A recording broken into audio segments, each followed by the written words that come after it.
वंदे मातरम वंदे मातरम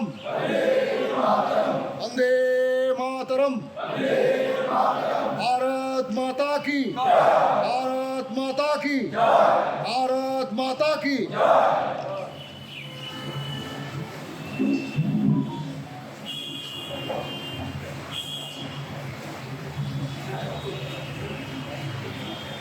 সকলেই ভারত মাতার প্রতিনিধি ডক্টর শ্যামাপ্রসাদ মুখার্জি হিন্দু সমাজের প্রতিষ্ঠাতা মাননীয় তপন ঘোষ মহাশয়ের প্রতিকৃতিতে পুষ্পার্ঘ্য দেওয়ার জন্য অনুরোধ করছি। হিন্দু সমাজী একটি সম্পূর্ণ অরাজনৈতিক সংগঠন, যার প্রতিষ্ঠাতা ছিলেন পরম পূজ্য শ্রদ্ধেয় প্রয়াত তপন ঘোষ মহাশয়। তো সেই হিন্দু সমাজী হিন্দুদের রক্ষা করার একটি সংগঠন, সেই সংগঠনের পক্ষ থেকে আজকে আমাদের ভারত ঐতিহাসিক ভারত সভা হলের যে 2 জুন পশ্চিমবঙ্গ দিবস, এই পশ্চিমবঙ্গ দিবস উপলক্ষে আয়োজিত মঞ্চে উপবিষ্ট বিশেষ করে স্বামী পরম শ্রদ্ধেয় স্বামী আধ্যাত্মানন্দ জি মহারাজ মহাশয়, মঞ্চে উপবিষ্ট আছে শ্রী প্রভুপাদ দত্তাত্রেয় দাস প্রভুজি মহাশয়, মঞ্চে উপবিষ্ট হিন্দু সমাজের সভাপতি শ্রদ্ধেয় শান্তানুল সিংহ মহাশয়, মঞ্চে উপবিষ্ট বিশিষ্ট লেখক সমাজসেবক কর্মী ওসমান মল্লিক মহাশয় এবং অন্যান্য নেতৃত্ব এবং ব্যক্তিবর্গ, এবং মঞ্চের সামনে যে সমস্ত আমার ভক্তি ভ্রাতা গণ উপস্থিত হয়েছে হিন্দু সমাজের ডাকে। হিন্দু সমাজে অত্যন্ত একটি গুরুত্বপূর্ণ সংগঠন। বিগত 2008 সাল থেকে আমরা গ্রামগঞ্জে যেভাবে হিন্দুর কথা, হিন্দুর যন্ত্রণার কথা, হিন্দুর অত্যাচারের কথা শ্রদ্ধেয় তপন ঘোষের নেতৃত্বে গ্রামের প্রত্যেকটা গ্রামে, পশ্চিমবঙ্গের বিভিন্ন ব্লকের বিভিন্ন গ্রামে হিন্দুর উপরের অত্যাচারের প্রতিবাদী যে সংগঠন, সেই সংগঠন হচ্ছে হিন্দু সমাজী। এমন একটি সময় এসেছিল তখন তারা চিন্তা ভাবনা করেছিলেন, যদি আমরা গ্রাম থেকে গ্রামে হিন্দুর অত্যাচারের প্রতিবাদ, প্রতিরোধ এবং প্রতিশোধের মন্ত্র না দিতে পারি বা গ্রামকে যদি আমরা সংগত না করতে পারি, আমাদের অচিরে পশ্চিমবঙ্গ থেকে হিন্দুদের বিদায় নিতে হবে, বিতরণের একটা সম্ভাবনা দেখা যাচ্ছে। যেভাবে আমরা বাংলাদেশ থেকে উদ্বাস্ত হয়ে এক পশ্চিমবঙ্গে এসেছি, সেভাবেই কিন্তু আমাদের একদিন হয়তো পশ্চিমবঙ্গ থেকে বিদায় নিতে হবে। এই রকম একটা যন্ত্রণার মধ্য দিয়ে তখন তার হিন্দু সমাজকে যেভাবে পশ্চিমবঙ্গের প্রান্তে প্রান্তে হিন্দুদের অত্যাচারের কথা এবং হিন্দুদের প্রতিরোধের যে বাহিনী আমরা গড়ে তুলতে পেরেছিলাম, সেটা পশ্চিমবঙ্গের মানুষের কাছে, হিন্দুদের কাছে একটি অত্যন্ত গুরুত্বপূর্ণ সংগঠন হিসেবে আজকে দাঁড়িয়ে আছে। আজকের পশ্চিমবঙ্গের যে রাজনৈতিক পরিস্থিতি, সেই রাজনৈতিক পরিস্থিতির যে উত্থান, সেটাও কিন্তু হিন্দু সমাজী, হিন্দুর মাধ্যমে যে গঠনমূলক চিন্তা ভাবনা তখন দাঁড়িয়েছিলেন, সেটার কিন্তু তার প্রতিফলন আমরা এখন দেখতে পাচ্ছি। পশ্চিমবঙ্গে যেভাবে সেই বিগত দিন থেকে শুরু হয়, আজকের আমরা যে জায়গায় দাঁড়িয়েছি, এই যে 1947 সালে 20 জুন একটি অত্যন্ত গুরুত্বপূর্ণ দিন। 1946 সালের ভোটাভুটির ভিত্তিতে আজকে পশ্চিমবঙ্গ নামক যে হিন্দুদের জন্য যে আবাস ভূমি আমরা পেয়েছি, সেই আবাস ভূমিটা আমরা এখন আর রক্ষা করতে পারবো কি না, সেটা আমাদের কাছে এখন একটি কোশ্চেন চিহ্ন দেখা দিয়েছে। তাই যে সমস্ত ভাই বোন এবং অন্যান্য সাংবাদিক এবং অন্য যারা এসেছেন, তারা আজকে আপনারা চিন্তা ভাবনা করতে থাকুন কিভাবে আমরা বাংলাকে রক্ষা করতে পারি। আমি কয়েকটা ঘটনার কথা বলছি খুব রিসেন্ট। আমরা বউবাজারে যে বিস্ফোরণের ঘটনা আমরা শুনেছি, পরবর্তীকালে আমরা খাগড়াগড়ের বিস্ফোরণের ঘটনা আমরা দেখেছি, তার পরবর্তীকালেও আমরা দেখতে পাচ্ছি যেভাবে যে বিশেষ করে এই যে 2024 সালে যে ভোটটা হয়েছে, এটা আমার কাছে মনে হচ্ছে 1946 সালে যে ভোটটা হয়েছিল, যে পাকিস্তান তৈরি ভোট, কিন্তু 2024-এ যে ভোটটা হয়েছে সেটা আমার কাছে মনে হয়েছে গোটা ভারতবর্ষকে পাকিস্তান তৈরি করার ভোট। আমরা দেখতে পেয়েছি মুসলমানরা কিভাবে ভোট দিয়েছে, হিন্দুরা ভোট না দিয়ে ঘরের ভিতরে বসে আছে। শুধু নয়, তারা ভোট দেবে কি দেবে না এরকম একটা জায়গায় তারা দাঁড়িয়েছে। কারণ 2021 সালের যে ভোটের পরবর্তী যে ঘটনা, সেই ভীত সন্ত্রাস্ত যে অবস্থা, সেই অবস্থান থেকে মানুষকে বের করতে পারে নাই। তো সে কারণে আজকে যে ভোটটা হলো, আগামী দিনের গোটা ভারতবর্ষকে পাকিস্তান তৈরি করার ভোটে পরিণত হয়েছে। আপনারা দেখুন যে সমস্ত জায়গায় নেতা হয়েছে, যে সমস্ত ক্যান্ডিডেট জিতেছে, শুধু মুসলমান ক্যান্ডিডেট দাঁড় করালেই তারা জিতে যাচ্ছে। আজকে অজিত চৌধুরীর মতো ব্যক্তিত্ব রাজনীতিবিদ, তিনিও পরাজিত, কারণ এই ভোট। তাই বলবো, বিগত দিনে আমরা দেখতে পেয়েছি যে শক্তি যারা ভারতবর্ষকে টুকরো টুকরো তৈরি করে করেছে, ভারতবর্ষ ভেঙে আফগানিস্তান, ভারতবর্ষ ভেঙে পাকিস্তান, ভারতবর্ষ ভেঙে বাংলাদেশ, মায়ানমার, আজকের ভারতবর্ষ, গোটা ভারতবর্ষ ইসলামী একটা যে তাণ্ডব চলছে সেটা পরিষ্কার আমরা ভোটে শুধু না, তার পরবর্তী পদক্ষেপ আমরা দেখতে পাচ্ছি।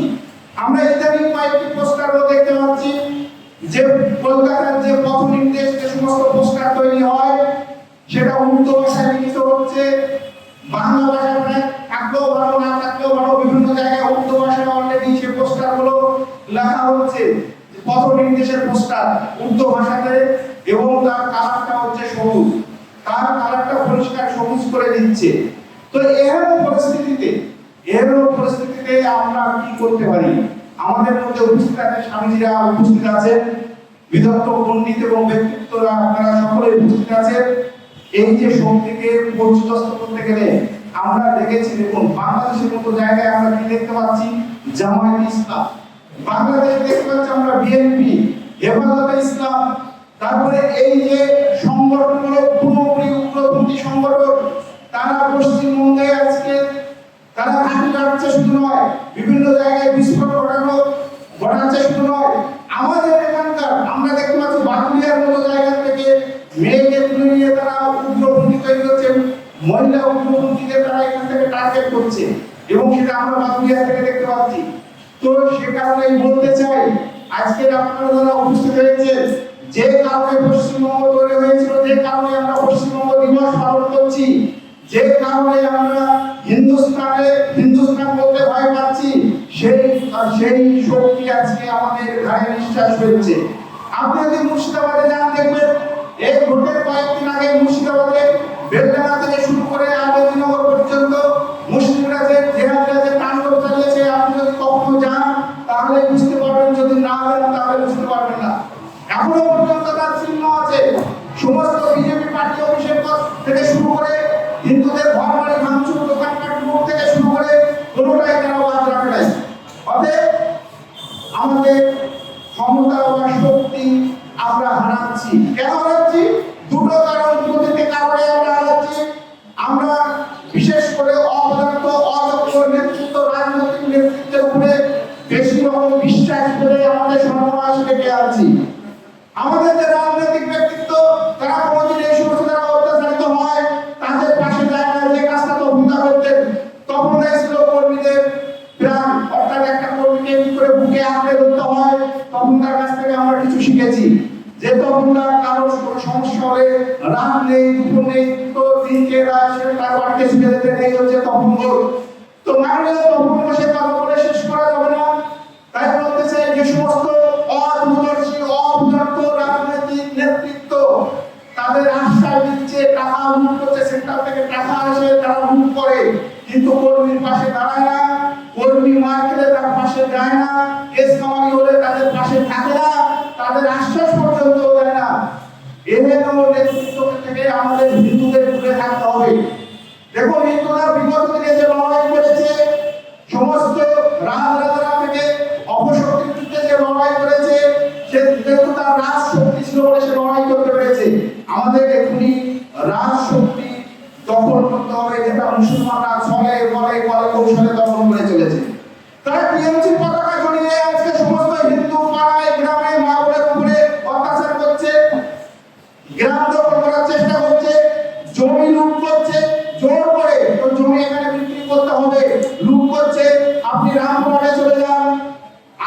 আদিবাসীদের যে সমস্ত খাদান আছে সেই খাদানগুলো তারা দখল করার চেষ্টা করছে। আপনারা গিয়েছেন কোনোদিন রামপুরহাটে যাননি, সমস্ত আদিবাসীদের মেয়েদেরকে বিয়ে করে তাদের জায়গা দখল করে তারা সেখানে খাদান তৈরি করছে। তারা মুসলিমরা, এটা বলতে কোনো দ্বিধা নেই। তাই তারা ছলে বলে তলে কৌশলে যে কোনো প্রকারে প্রশাসন থেকে শুরু করে রাজনৈতিক নেতা থেকে শুরু করে সমস্ত জায়গা তারা দখল করে আগামী দিনে ভারতবর্ষকে ইসলাম করার যে চক্রান্ত তারা করছে, এই চক্রান্তের বিরুদ্ধে হচ্ছে আমাদের হিন্দু সমাজের লড়াই। সেই লড়াই হচ্ছে অত্যন্ত বলতে পারেন যে স্বাধীনতার পরে সেই লড়াই হবে এখানে, অর্থাৎ বিশেষ করে পশ্চিমবঙ্গ হবে আগামী দিনে যুদ্ধক্ষেত্র। এটা পরিষ্কার আমাদের কাছে, মুসলমানের সঙ্গে আমাদের লড়াই হবে, এটা আমাদের কাছে জলের মতো পরিষ্কার।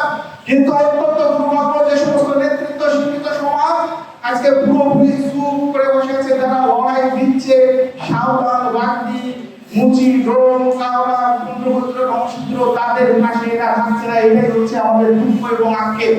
অত্যন্ত দুঃখের সঙ্গে বলছি, আমরা যারা শিক্ষিত সমাজ কলকাতার আশেপাশে এবং শহরগুলিতে বসবাস করি, হিন্দু সমাজের যে অত্যন্ত অর্থনৈতিক সমস্যা চলছে তা সত্ত্বেও আমরা বিভিন্ন জায়গায় কর্মীদের পাশে দাঁড়ানোর চেষ্টা করি এবং বলছি একটি পয়সাও তারা আমাদেরকে দিচ্ছে না। জানি না কি কারণে। আপনারা আসুন, সংগঠন করতে গেলে, লড়াই করতে গেলে, সংগ্রাম করতে গেলে অর্থের অত্যন্ত দরকার। আমাদের যে অফিস আছে সেই অফিসে দেখতে হবে যে সমস্ত মুসলমান মেয়েরা ভালোবাসা করে হিন্দু ছেলেকে বিয়ে করে আসছে, তাদের দেখার মতো কোনো সংগঠন তেমন নেই।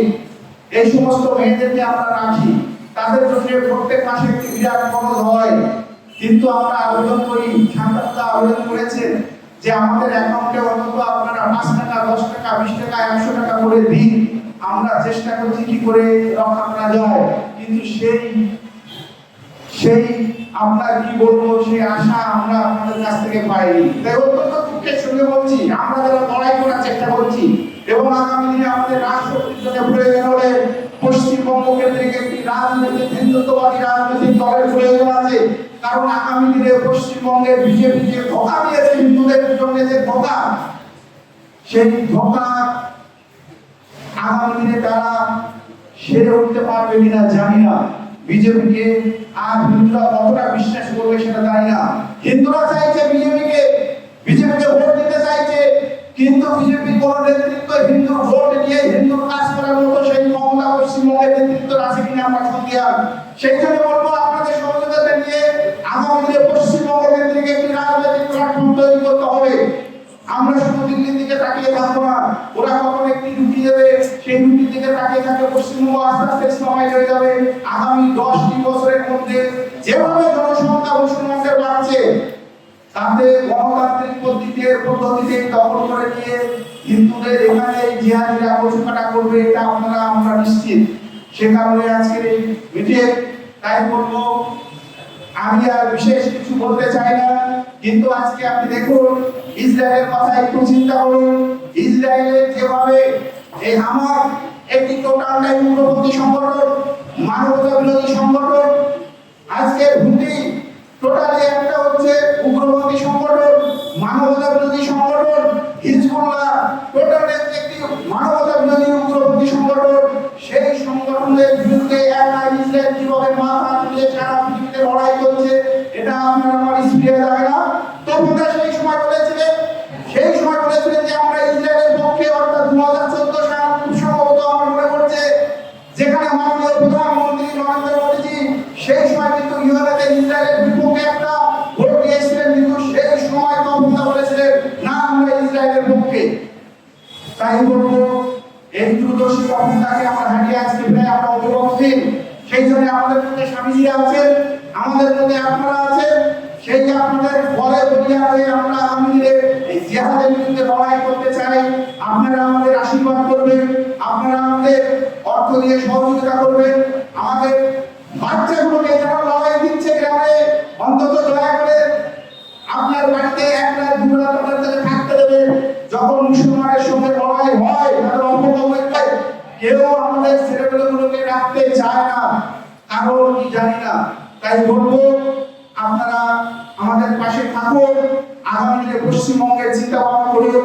যদি পশ্চিমবঙ্গকে নিয়ে আমরা চিন্তা ভাবনা না করতে পারি, তাহলে ডক্টর শ্যামাপ্রসাদ মুখার্জির আত্মবলিদান ব্যর্থ হবে এবং বীর বিপ্লবীদের বলিদান ব্যর্থ হবে, তখন বসে চিন্তা ভাবনা ব্যর্থ হবে। তাই আমরা এই চিন্তা ভাবনা এবং আত্মবলিদানকে ব্যর্থতার দিকে এগিয়ে যেতে দেব না। এই সংকল্প করে আমি আমার এখানে এই বক্তব্য শেষ করছি। বন্দে মাতরম। এই লোকসভা ভোট গেল, এই লোকসভা ভোট আমরা পঞ্চায়েত ভোটে দেখেছি। পঞ্চায়েত ভোটের পরে বিভিন্ন জায়গায় হিন্দুদের উপর কিভাবে অত্যাচার হয়েছে। হিন্দুদের উপরে আমরা জানি পঞ্চায়েত ভোটে অত্যাচার হয়, পঞ্চায়েত ভোটের পরে বিভিন্ন জায়গায় যেভাবে হিন্দুদের উপর অত্যাচার হয়, তার বেশ কিছুটা আমরা হিন্দু সমিতির তরফ থেকে সামাল দেওয়ার চেষ্টা করি। আমরা অরাজনৈতিক সংগঠন হয়েও আমরা চেষ্টা করি হিন্দু সমিতির তরফ থেকে কিছুটা রাজনৈতিক যে ভোটের পরে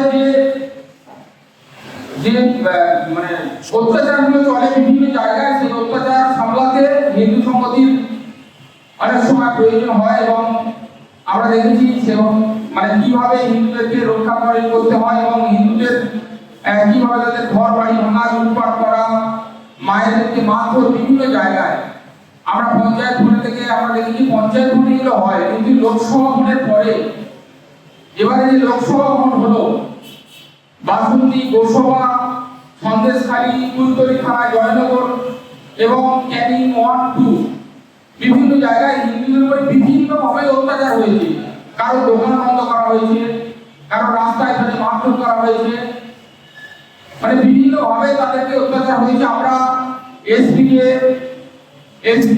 এসডিপিওকে এবং থানাকে বিভিন্নভাবে বলেছি তাদের কোনো রকম কোনো ভূমিকা করে না এবং তারা টোটালি টিএমসির হয়ে কাজ করে যাচ্ছে। একটা রাজ্যে ক্ষমতাশালী রাজনীতি দল আছে, তাদের হয়ে টোটালি সাপোর্ট করে যাচ্ছে। আজকে রাত্রে মানে একজন নির্দোষ মানুষ, তাকে জোর করে বাড়ি থেকে তুলে নিয়ে গেল, তার সঙ্গে কথা কাটাকাটি হয়েছে, জোর করে তাকে বাড়ি থেকে তুলে নিয়ে গেছে। কোনো অন্যায় নেই। আমি সকালে একদিকে ফোন করে বললাম যে এগুলো কেন করলেন আপনি?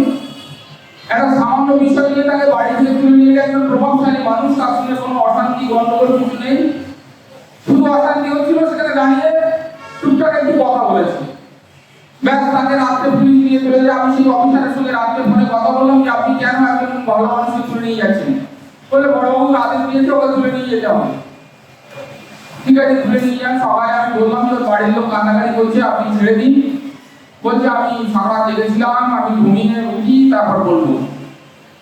এইভাবে বিভিন্ন জায়গায় শুধু হিন্দুদের অত্যাচার হচ্ছে। আর আমরা খালি দেখছি যখন যে কোনো রাজনীতি দল ক্ষমতায় আসে, আমাদের যে মুসলমান ভাইরা আছে তারা সেই রাজনীতির ক্লাবটা ছেড়ে দেয়। যখনই যে দল ক্ষমতায় আসবে, মুসলমানরা সেই ক্লাবটা ধরে নিয়ে হিন্দুদের উপর অত্যাচার চালাবে।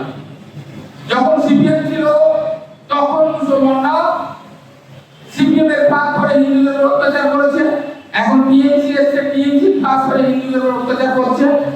আর আমরা কি বলি যে এটা আমাদের গায়ের জামা হয়ে গেছে, সিপিএম ওটা করতে হবে, কিংবা টিএমসি গায়ের জামা হয়ে গেছে ওটা করতে হবে।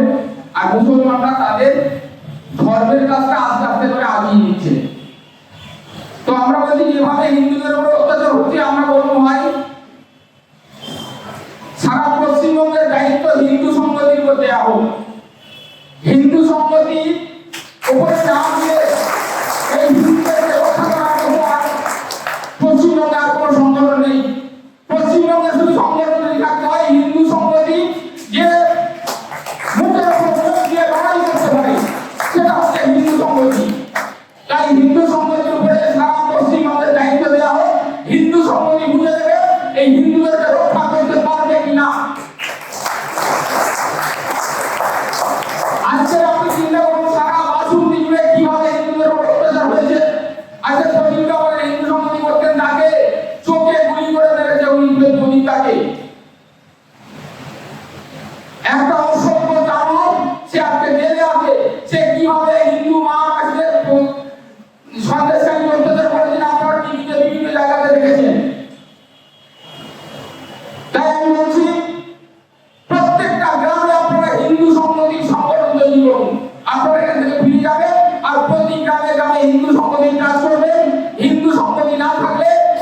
পশ্চিমবঙ্গে হিন্দুদেরকে বাঁচাতে পারবে না। এই জন্য আপনাদের বলছি, আপনারা সত্যিকারের নামে আপনারা হিন্দু সংগঠির কাজ শুরু করুন এবং হিন্দু সংগঠন ছাড়া হিন্দুরা বাঁচবে না। এইটুকু বলে আমি আমার বক্তব্য শেষ করছি। জনসভা করা চক্ষু উন্মীলিতম যেন শ্রী গুরু নমঃ। আজকে ভারত সভা ঘরে হিন্দু সংগঠির আহ্বানে পশ্চিমবঙ্গ প্রতিষ্ঠা দিবস তথা ভারত কেশরী ডক্টর শ্যামাপ্রসাদ মুখোপাধ্যায়, স্বর্গীয় তপনদা সহ হিন্দু সংগঠির বর্তমান নেতৃত্ব সকলকে আমার সশ্রদ্ধ ধন্যবাদ প্রণাম। মঞ্চে আছেন মহারাজ, মঞ্চে আছেন অজয় দা, মঞ্চে আছেন শান্তনু দা, মঞ্চে আছেন শক্তিরূপিণী বাংলার মা, তার প্রতিনিধি পদ্মা মণ্ডল, তাদের সকলকে আমি প্রণাম জানাই। হিন্দু সংগঠিত যারা এসেছেন তাদেরকে বিশেষ প্রণাম জানাই, কারণ বনের খেয়ে ঘরের খেয়ে বনের মোষ তাড়াতে যারা এসেছেন তাদের বারবার প্রণাম জানাই। আমার গুরুদেব, যিনি আমাকে শাস্ত্র পড়িয়েছেন, তিনি একটি কথা শিখিয়েছেন যে কৃতজ্ঞতা হচ্ছে ধর্ম এবং সমাজের প্রথম মূল বীজ। উনি একটা বই দিয়েছেন যে সমস্ত বই ফেলে দাও, একটা বই যে বইয়ের প্রথম পরিচ্ছেদ শুরু হয়েছে কৃতজ্ঞতা থেকে। সেই কৃতজ্ঞতার বিষয়ে আজকে আমরা প্রাণিধান যোগ্য করে আমাদের এই পশ্চিমবঙ্গের প্রতিষ্ঠাতা সেই আমাদের ভারত কেশরীকে কৃতজ্ঞতা জানাই, যার জন্য আমরা আজকে এখানে দাঁড়িয়ে হরির কথা, সনাতন ধর্মের কথা, হিন্দু ধর্মের কথা, আমাদের অভাব অভিযোগের কথা আমরা বলতে পারছি। দ্বিতীয় কৃতজ্ঞতা জানাই ভারত মাতাকে, যে ভারত মাতা খণ্ডিত হতে হতে খণ্ডিত অবকাশ এই জওহরলাল এবং তৎকালীন কংগ্রেসের চক্রান্তে এই খণ্ড পাকিস্তান হতে হতে গিয়েও কৃপা করে তিনি আমাদের তার বুকে জায়গা দিয়েছেন। সেই ভারত মাতাকে কৃতজ্ঞতা জানাই। তপনদাকে তিনি সময় দিতে পেরেছেন। ইংরেজিতে একটি কথা আছে, কমফোর্ট জোন। মন্ডল, প্রখণ্ড, পরিষদ, সংঘ এইসব কমফোর্ট জোন সুবিধার জায়গা ছেড়ে মাঠে নেমে এসে হিন্দু সংগঠন তৈরি করেছেন। সেই তপনদাকে আমি বারবার প্রণাম জানাচ্ছি। ভোর মরি খাড়া, খাড়া মরি ভোর, এই কথাটা আমরা জানি। হিন্দু সমাজের কি সমস্যা আমরা জানি, কোথায় আমরা মাল খাচ্ছি তাই জানি। আজকে এই 7 মিনিটে আমি সেই বিশ্লেষণ করতে এসেছি আপনাদের কাছে। বিশ্লেষণ হয়েছে একটি রাজনৈতিক দল গ্র্যান্টেড গিফট, এটা বুঝে নিয়েছে হিন্দুদের ওই দল ছাড়া আর গতি নেই। সেই কারণে 3টি নির্বাচন, বিগত বিধানসভা, মাঝে পঞ্চায়েত, কিছুদিন আগে লোকসভায় নির্বাচন তহবিল লুট করেছে সেই রাজনৈতিক দলের নেতারা। বিগত দিনে রাজনৈতিক কর্মীরা যখন বিপদে পড়েছে ফোন অফ করে রেখেছে এই রাজনৈতিক নেতারা। এর কারণ এই হিন্দু সংগঠনের মতন সংগঠন যারা মিথ্যে কথা বলছে, লক্ষ্মী ভান্ডারের উদ্ভব দিচ্ছে, যারা বলছে হিন্দু সংঘবদ্ধ হয়নি, 38-39% হিন্দু সংগঠিত হয়েছে। কিন্তু এই সংগঠিত শক্তি যাতে রাজনৈতিক ক্ষমতা দখল করতে না পারে, শাসক দলে দাল হয়ে হিন্দুদের প্রিয় দলে গ্রাস করেছে, এর প্রতিবাদ আপনারা করুন। এই প্রতিবাদ করার সময় এসেছে। প্রতিবাদ হয়েছে, প্রতিরোধ করুন। প্রতিরোধ করছেন পম্পা মণ্ডলের লোকেরা। এবার তারা প্রতিশোধে মাননীয় ব্রজেন্দা, আমার দীর্ঘদিনের সহযোদ্ধা, বলেছেন, আমি এই মঞ্চ থেকে আশ্বাস দিচ্ছি, যেখানে অন্তত হিন্দু ভাইরা আশ্রয়ের অভাব হবে, আপনারা আমার সহযোগিতা যোগাযোগ করবেন।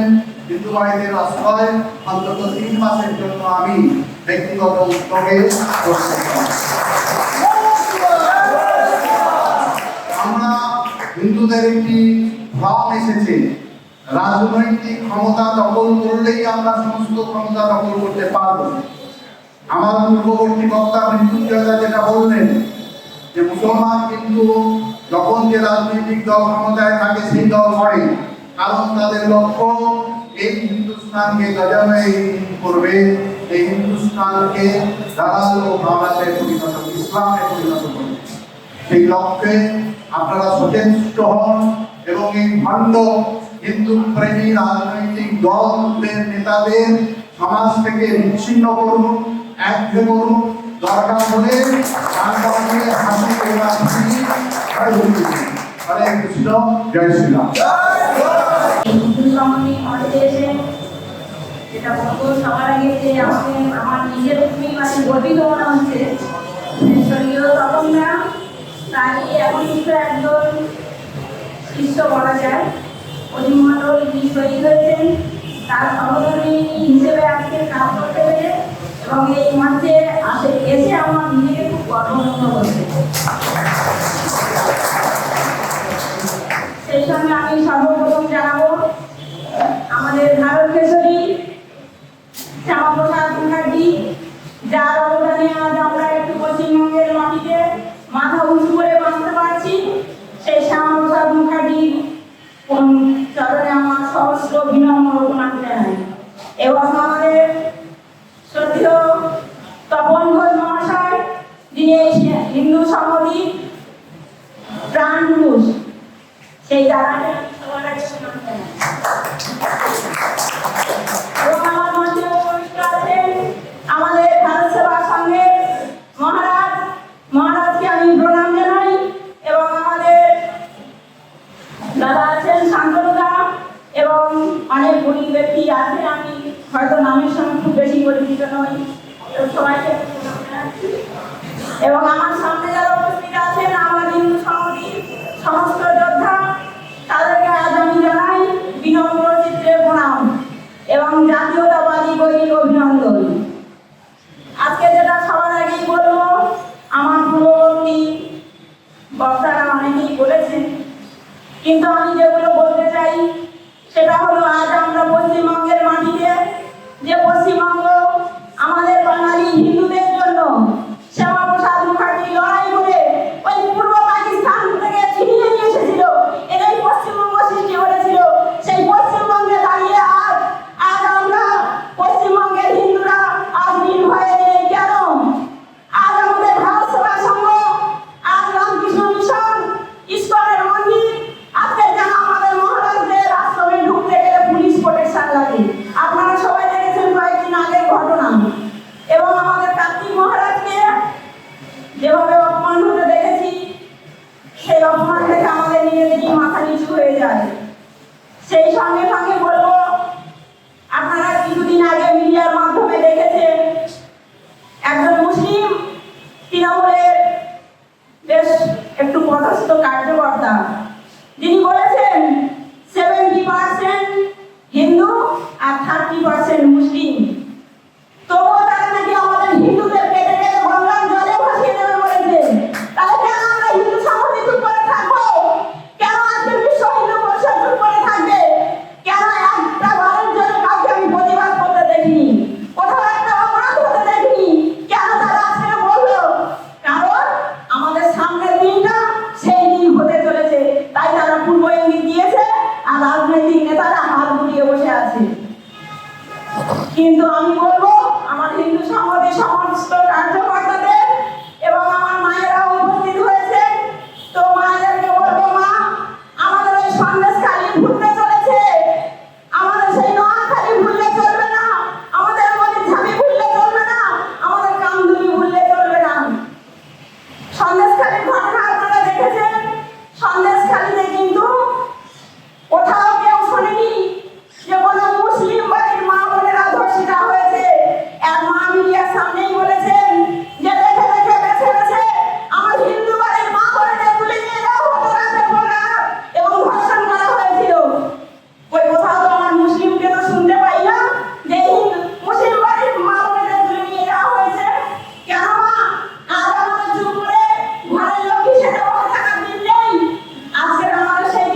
থেকে আমরা কোথায় যাচ্ছি।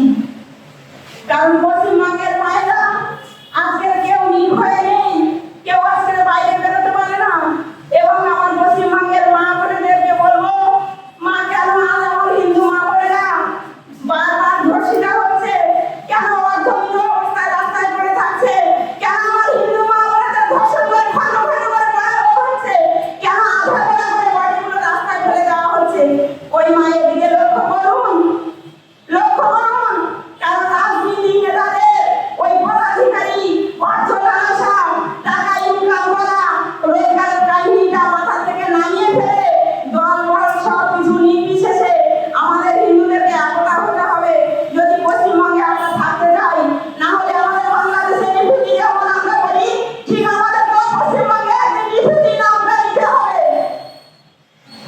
কিন্তু মা আমি বলবো, এবং আমার যে ভাইরা আছেন হিন্দু সংহতি, আপনারা অনেক লড়াই করেছেন হিন্দু সংহতিতে, এবং আগামী দিনে আরো অনেক বেশি লড়াই করতে হবে।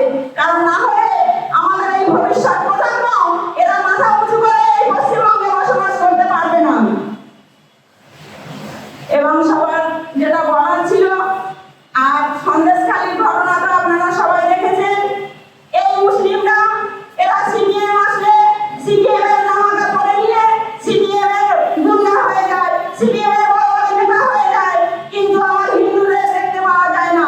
টিএমসি এসেছে আমার তার নামাজা পড়ে নিয়ে বড় লিডার হয়ে সেই আমার হিন্দুদের উপরে আক্রমণ করছে।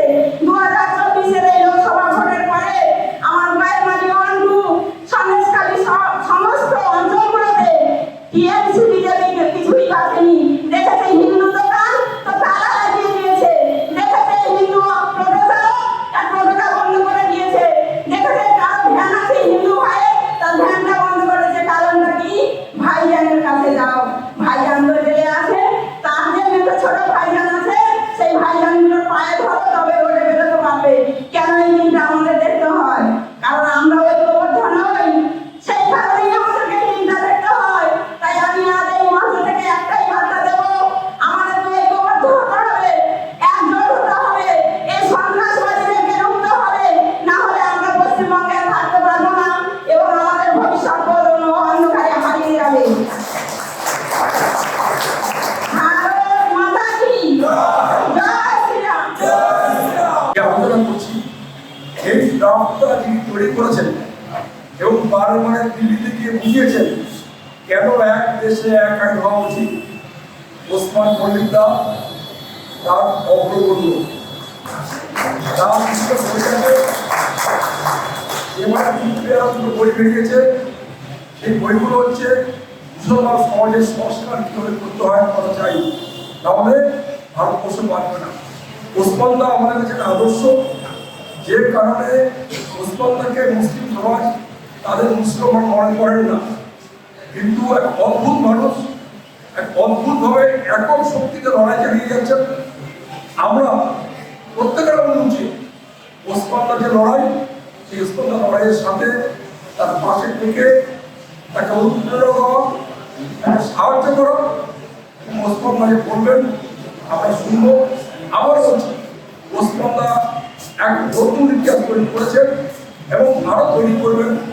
ওসমানদার কথা শুনবো, ভাববো এবং চিন্তা করবো এরকম ওসমানদার মতো মানুষ কেন হাজার হাজার মুসলমান সমাজে আসে ভারতবর্ষে যে পরিবর্তন করবার জন্য।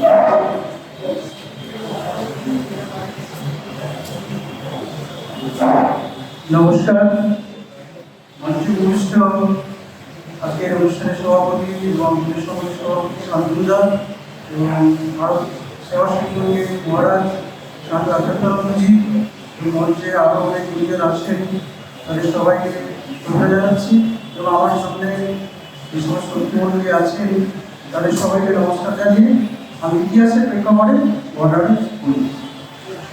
আপনারা জানেন আজ থেকে কয়েক মাস আগে নবান্নে একটি আলোচনা সভা হয়েছিল যে পশ্চিমবঙ্গ দিবস কবে হবে, আর পশ্চিমবঙ্গের জন্মদিন কবে পালন করা হবে। খুব সম্ভবত সেখানে বোধহয় ভারতীয় জনতা পার্টি কেউ ছিল না, কিন্তু বাকি প্রায় সমস্ত দলের পক্ষ থেকেই সেখানে প্রতিনিধিত্ব করা হয়েছিল। এমনকি অনেক বিশিষ্ট লোকরা সেখানে গিয়েছিলেন।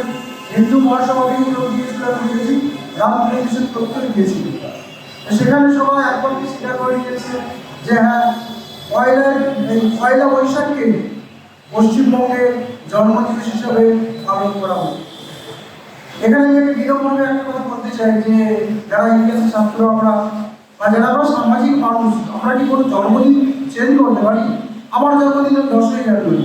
কেউ যদি কালকে এসে বলেন কোনো রাষ্ট্রপ্রধান বা কোনো বিদেশি রাষ্ট্রপ্রধান বা অনেক বড় কেউ এসে বলে যে তোমার জন্মদিন 25শে জানুয়ারি, 25শে জানুয়ারি পালন করতে হবে, সেটা কি ইতিহাস সম্মত, সেটা কি যুক্তিসম্মত?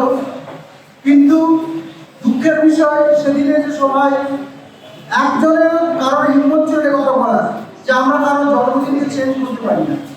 জন্মদিনকে মতবিরোধ হতে পারে, অর্থাৎ পশ্চিমবঙ্গ দিবসের ক্ষেত্রে কেউ বলতে পারেন যে 15ই আগস্ট করুন, কেউ বলতে পারেন 20শে জুন করুন, কিন্তু এর বাইরে কোনো কিছু হতে পারে না। 20শে জুন আর 15ই আগস্ট এর বাইরে কিছু হতে পারে। পয়লা বৈশাখ তো তার নিজস্ব গুণেই পয়লা বৈশাখ বাঙালির কাছে একটা নতুন দিন, নতুন বছরের শুভ দিন। সেই দিনটাকে আমরা উদযাপন করি, নানানভাবে আমরা আনন্দ অনুষ্ঠান করি। কিন্তু পশ্চিমবঙ্গের জন্মদিবস পয়লা বৈশাখ কি করে হয়, এই কথা বলার মতো পশ্চিমবঙ্গে সেদিন কেউ ছিল না। যার ফলে আমি নবান্নে আমরা সেই দেখলাম টিভি পর্দায় যে নবান্নে এটা ঘোষিত হয়ে গেল যে প্রতি বছর এবার থেকে পয়লা বৈশাখী হবে পশ্চিমবঙ্গের জন্মদিবস উদযাপন। কিন্তু আমরা যারা অংশগ্রহণ করিনি, আমার মতো কিছু লোক আছে এখানে, সংগঠন হিন্দু সংগঠন বা আরও বড় সংগঠন আছে, তারা সবাই তো একমত নয়, আমি তো একমত নই। কারণ আরো জন্মদিনকে ক্ষমতার বলে যদি সমস্ত লোক এসেও বলে সেভাবেও বদলে দিয়ে যায় না। জন্মদিনটা জন্মদিন। এবার বলে আমি এখানে কেন এসেছি, আমি 100 বছরের ইতিহাস, এই কদিন ধরে 100 বছরের ইতিহাস পড়ছি, 1923 থেকে 2023। আমার মনে হয় 1923 থেকে 2023 বাঙালি যদি একটা ঠিক সিদ্ধান্ত নিয়ে থাকে, এই বিশ্বে যদি একটা ঠিক সিদ্ধান্ত নিয়েছিল।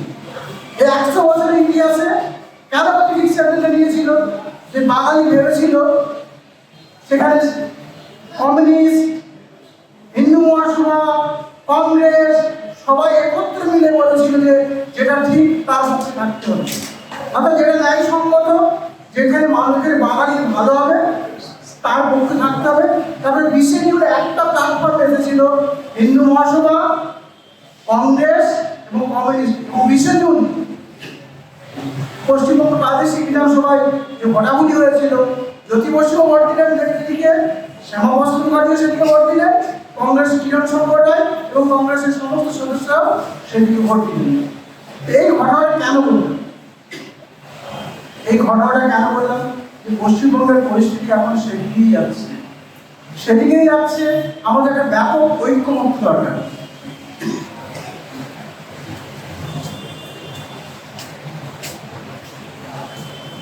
ব্যাপক ঐক্যমত্য দরকার। কারণ পশ্চিমবঙ্গকে বাঁচাতে গেলে আমরা পশ্চিমবঙ্গকে বাঁচাবো কেন, কারো ভাগে হিন্দু বাঙালি বাঁচাতে। আপনি দেখবেন এমন একটা জাতি বাঙালি, বিশেষ করে হিন্দু বাঙালি, এখানে কংগ্রেস সৃষ্টি হয়েছে, এখানে মুসলিম লীগ সৃষ্টি হয়েছে, এখানে হিন্দু মহাসভা সৃষ্টি হয়েছে, আবার দেখুন রামকৃষ্ণ মিশন, ভারত সেবাশ্রম সংঘ, আবার ইস্কন সবই এখানে রয়েছে। তাহলে এই যে এত বিভিন্ন রকম মতামত বা বিভিন্ন রকম চিন্তাধারার মানুষ এখানে জন্ম নিয়েছে, বিভিন্ন প্রতিভার মানুষ, বঙ্কিমচন্দ্র থেকে শুরু করে বঙ্কিমচন্দ্র, বিবেকানন্দ, রবীন্দ্রনাথ পর্যন্ত অজস্র বিজ্ঞানী, সাহিত্যিক এই মাটিতে জন্ম নিয়েছে। এরকম একটা অপূর্ব জাতি, এরকম একটা অগ্রগণ্য জাতি, পৃথিবীর কাছে নজির, ভারতবর্ষের ক্ষেত্রে তো নজির, পৃথিবীর ক্ষেত্রে নজির। তো সেই একটা জাতিকে রক্ষা করা দরকার, পশ্চিমবঙ্গকে রক্ষা করা দরকার। এবং পশ্চিমবঙ্গকে রক্ষা করতে গেলে আমার মনে হয় সেই দিনটাকে স্মরণ করতে হবে। কোন দিনটা না, 1947 সালের 20শে জুন, যেদিন পশ্চিমবঙ্গকে বিশেষ করে বাঙালি হিন্দু রক্ষা করার জন্য একযোগে বামপন্থী, আবার যাকে বলি ডানপন্থী যাকে বলি, মডারেট যাকে বলি, তারা সবাই একসঙ্গে এসেছিল এবং ভোটাভুটিতে অংশগ্রহণ করে পশ্চিমবঙ্গকে ভারতের সঙ্গে রক্ষা করতে সফল হয়েছে।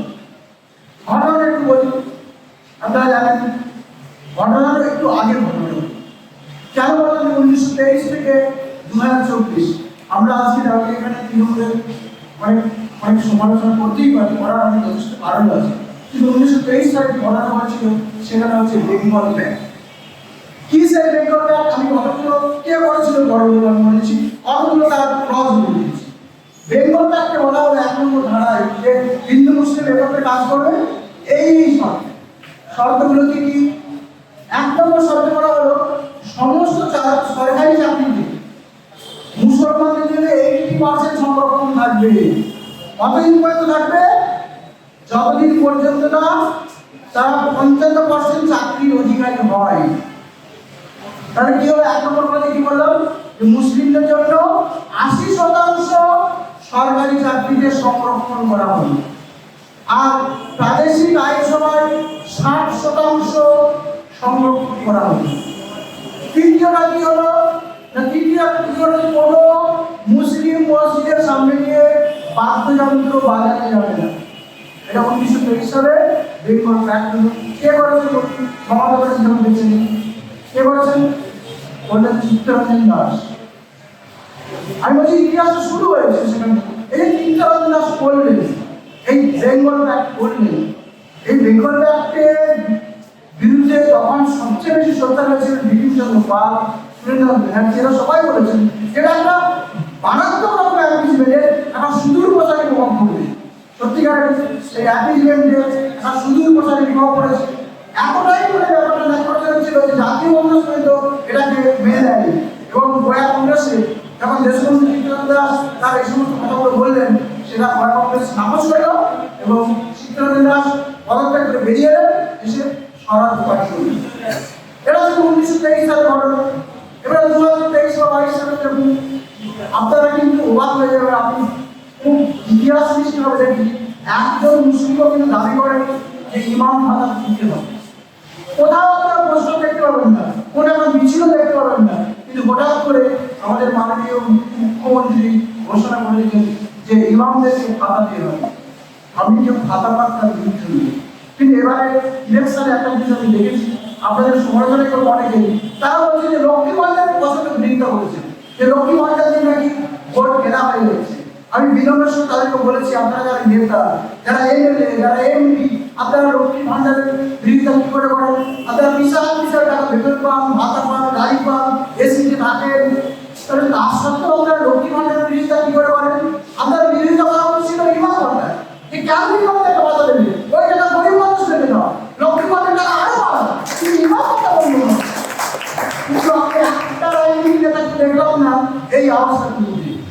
বা অন্য কোনো তোমার যেহেতু মুসলিম ধরো, যে সমস্ত মুসলিম ছেলেরা সায়েন্স একাডেমি রয়েছে, কমার্স একাডেমি, তাদেরকে টাকা দাও, কিন্তু ইমামদেরকে ভাতা দেওয়া দেওয়া কেন? এইটা বলা দরকার ছিল, এটা বলতে হবে। আর একটা জিনিস বলতে হবে, ঠিক ওই সময় আরেকটা ঘটনা ঘটলো, যেটা দেশবন্ধু চিত্তরঞ্জন দাস এটাই বললেন, তাকে বলে জাতীয় ক্ষেত্রে গান্ধীজি অ্যাক্টিভিস্ট। কি ঘটনা বললেন? প্রথম বিশ্বযুদ্ধের পর ইংরেজ সরকার, আপনার একটা বলে দিই একটা ঘটনা, খিলাফত বলে একটা কথা। মুসলিমদের সর্বোচ্চ ধর্মগুলি হচ্ছে খিলাফত।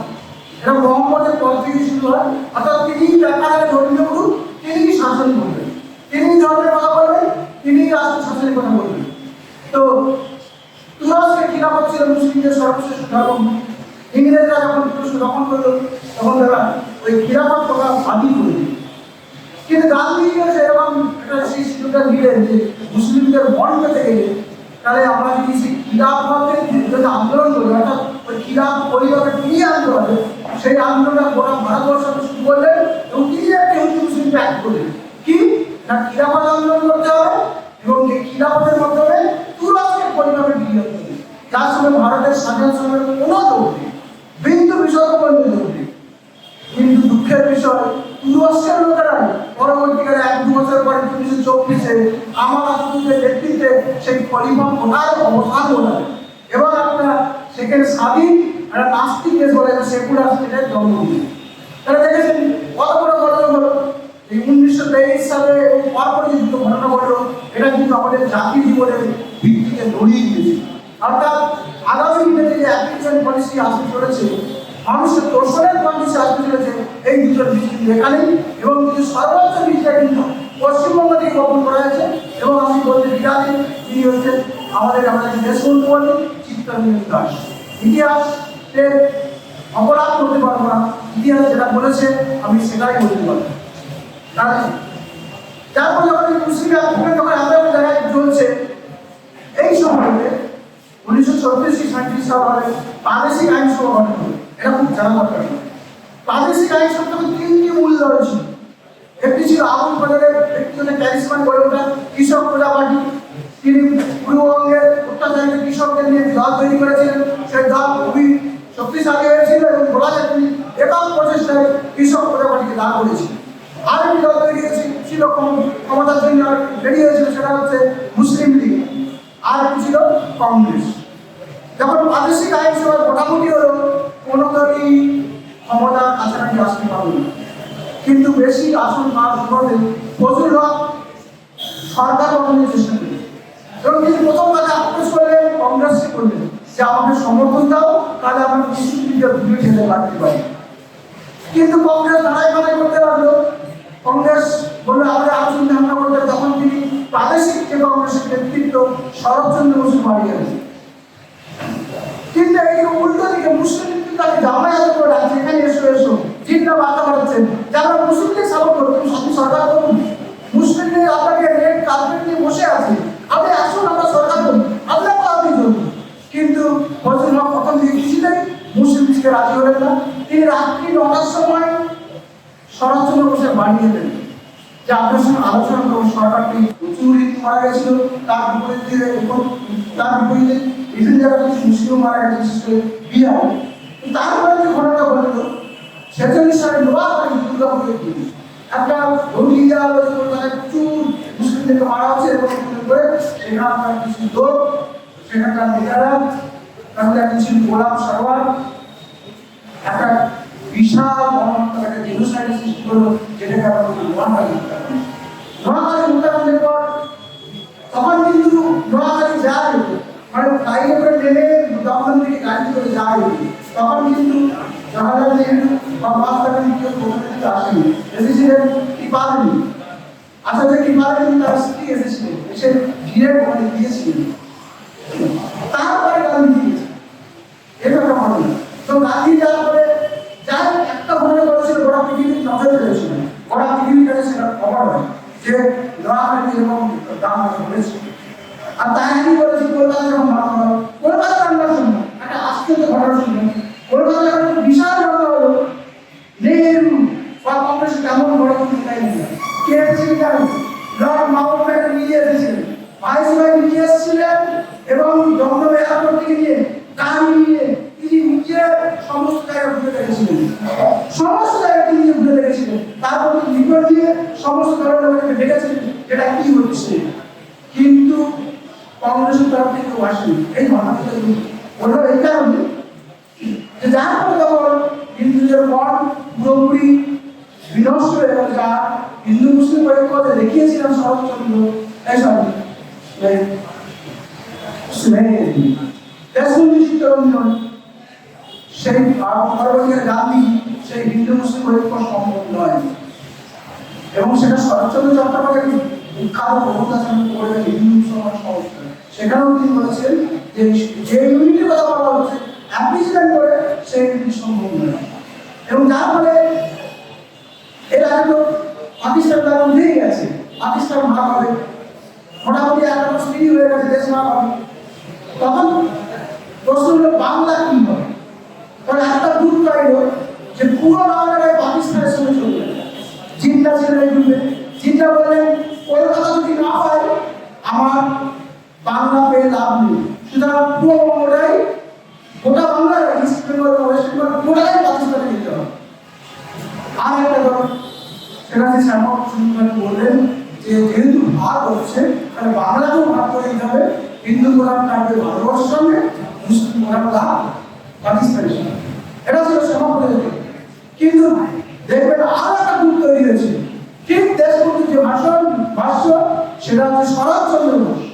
শরৎচন্দ্র বোস কি বলেন যে সুরাপতি আগে গেটার ক্যালকাটা নিয়ে কুখ্যাত হয়ে গেছে, যে সুরাপতির নেতৃত্বে আমরা একটা স্বাধীন বাংলা চাই।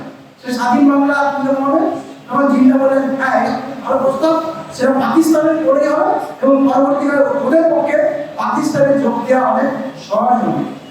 তখন কংগ্রেস একটি জিনিস করেছিল, কংগ্রেস বুঝেছিল যে জিন্দার প্ল্যান যেহেতু প্ল্যান এ সাকসেসফুল হচ্ছে না, তখন পুরো বাংলাটাকে পাকিস্তান নিয়ে যাচ্ছে না, তাহলে পুরো বাংলাটাকে যদি ভারতের থেকে ভাগ করে দিয়ে যায় তাহলে পরবর্তীকালে পাকিস্তান নিয়ে অনেক সহজ হবে, কারণ সে দেশটা হবে মুসলিম দেশ এবং সুরাপতি হবে তার লিডার। কিন্তু ওরা ধরে ফেলেছিলেন ওটাকে পশ্চিমবঙ্গের সমস্ত অগ্রগণ্য বাঙালি বিশেষ করে হিন্দু মহারাজা সরাসরি ধরে ফেলেছিলেন, যার ফলে ওইটা ভারত প্রশ্ন হয়।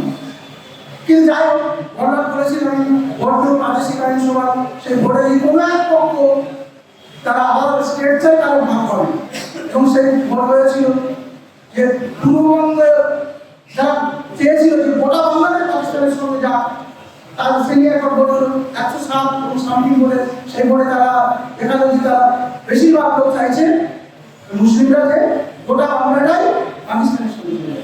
সেখানে আবার একটা বোর্ড দেওয়া হলো যে এই বাংলার লোকেরা কি ভাবছে হিন্দুদের নিয়ে লোকেরা সেই বোর্ডেতেই 1821 সালে দেখা গেল কি পশ্চিমবঙ্গের লোকেরা বলছে না আমরা পশ্চিমবঙ্গটাকে ভারতের সঙ্গে রাখতে চাই, এই 1521 এবং তখন কংগ্রেসকে ধন্যবাদ, কংগ্রেসের বেশিরভাগ সদস্য কিন্তু তখন এই প্রস্তাবের পক্ষে ভোট দিয়েছিল, যার ফলে 1521 হয়েছিল। হিন্দু মহাসভার পক্ষে ছিল আকাশ সুন্দরজি, তিনি পুরো মোবিলাইজ করেছিলেন এবং ওরা জ্যোতি বসু সহ আরো দুজন ভোট দিয়েছিল যাতে পশ্চিমবঙ্গ থাকে এবং অন্যান্যরা ভোট দিয়েছিল। আমি বললাম যে এই যে জাতি সন্ধিক্ষণ, এই যে জাতির একটা সন্ধিক্ষণ মানুষকে বাঁচানোর প্রশ্ন, এই মানুষকে বাঁচানোর প্রশ্নে আমাদেরকে বোঝাতে হবে যে মানুষকে বাঁচানোর প্রশ্নে বৃহত্তর ঐক্য দেয়, ঐক্য দেয়। আপনার হিন্দু সম্পত্তি আপনারা একা মনে করলে পশ্চিমবঙ্গকে বাঁচতে পারবে না, অন্য করে একটা দল এসে তাও এরকম করে পশ্চিমবঙ্গকে বাঁচতে পারবে না। যদি নয় আমরা উদ্যোগ নিতে পারি, যদি একটা বিরাট ঐক্য করে উঠে, একটা রামজাত একটা ইউনিটি করে উঠে, সেই ইউনিটি করার জন্য চর্চা করতে হবে, ইতিহাসের চর্চা করতে হবে, মানুষকে বোঝাতে হবে যে 1923 সালে যে ব্যক্তি ছিল, যে কন্ট্যাক্ট ছিল, আজকে কিন্তু 2023-এ 24 এসে একই রকম ব্যক্তি তৈরি হয়েছে। সুতরাং আমাদেরকে এটা বুঝতে হবে।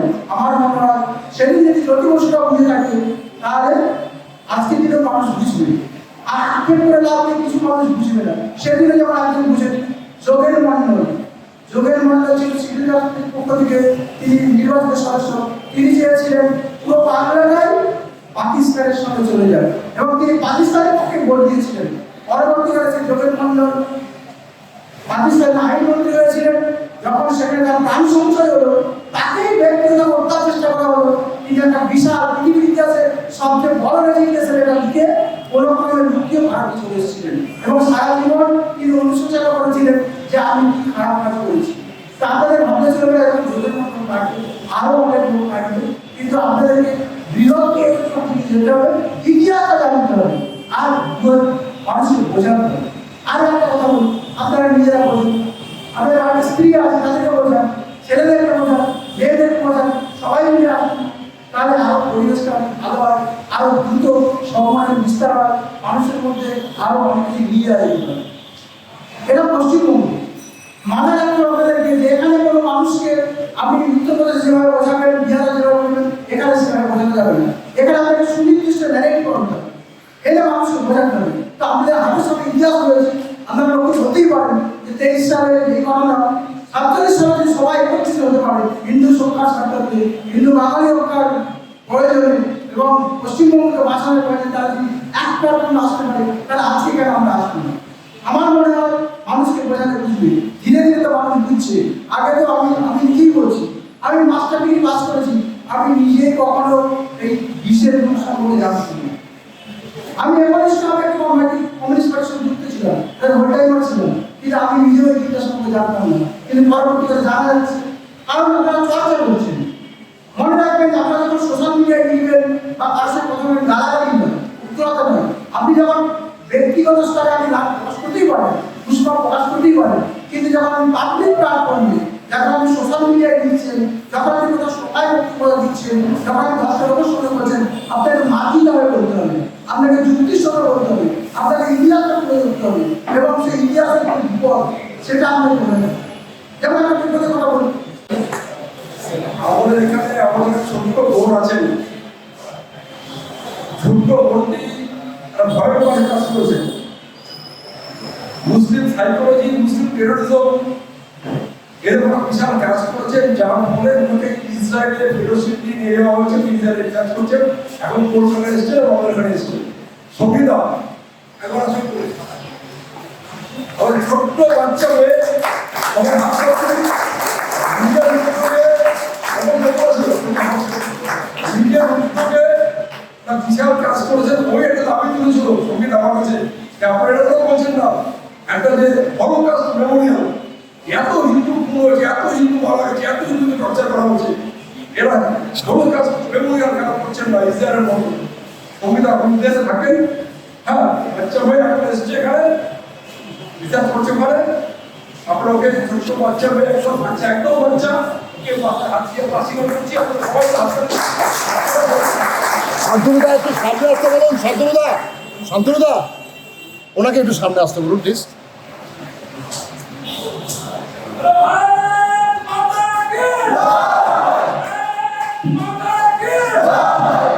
সময় সংক্ষিপ্ত সভাগুলো হল থাকতে হবে, সরাসরি পয়েন্টে আসবো। মাননীয় সভাপতি, উপস্থিত বিশিষ্ট বক্তাগণ এবং উপস্থিত বিধায়ক সচিব মণ্ডলী, পশ্চিমবঙ্গ দিবস, আমরা 20শে জুনকে কেন পশ্চিমবঙ্গ দিবস বলছি, অন্য কোনো দিনকে কেন বলছি না? 20শে জুন কি হয়েছিল, কোথায় হয়েছিল, কিভাবে হয়েছিল, কেন হয়েছিল, কাদের দ্বারা হয়েছিল, আর না হলে কি বলবো, সেটাই 20শে জুনের মূল তাৎপর্য।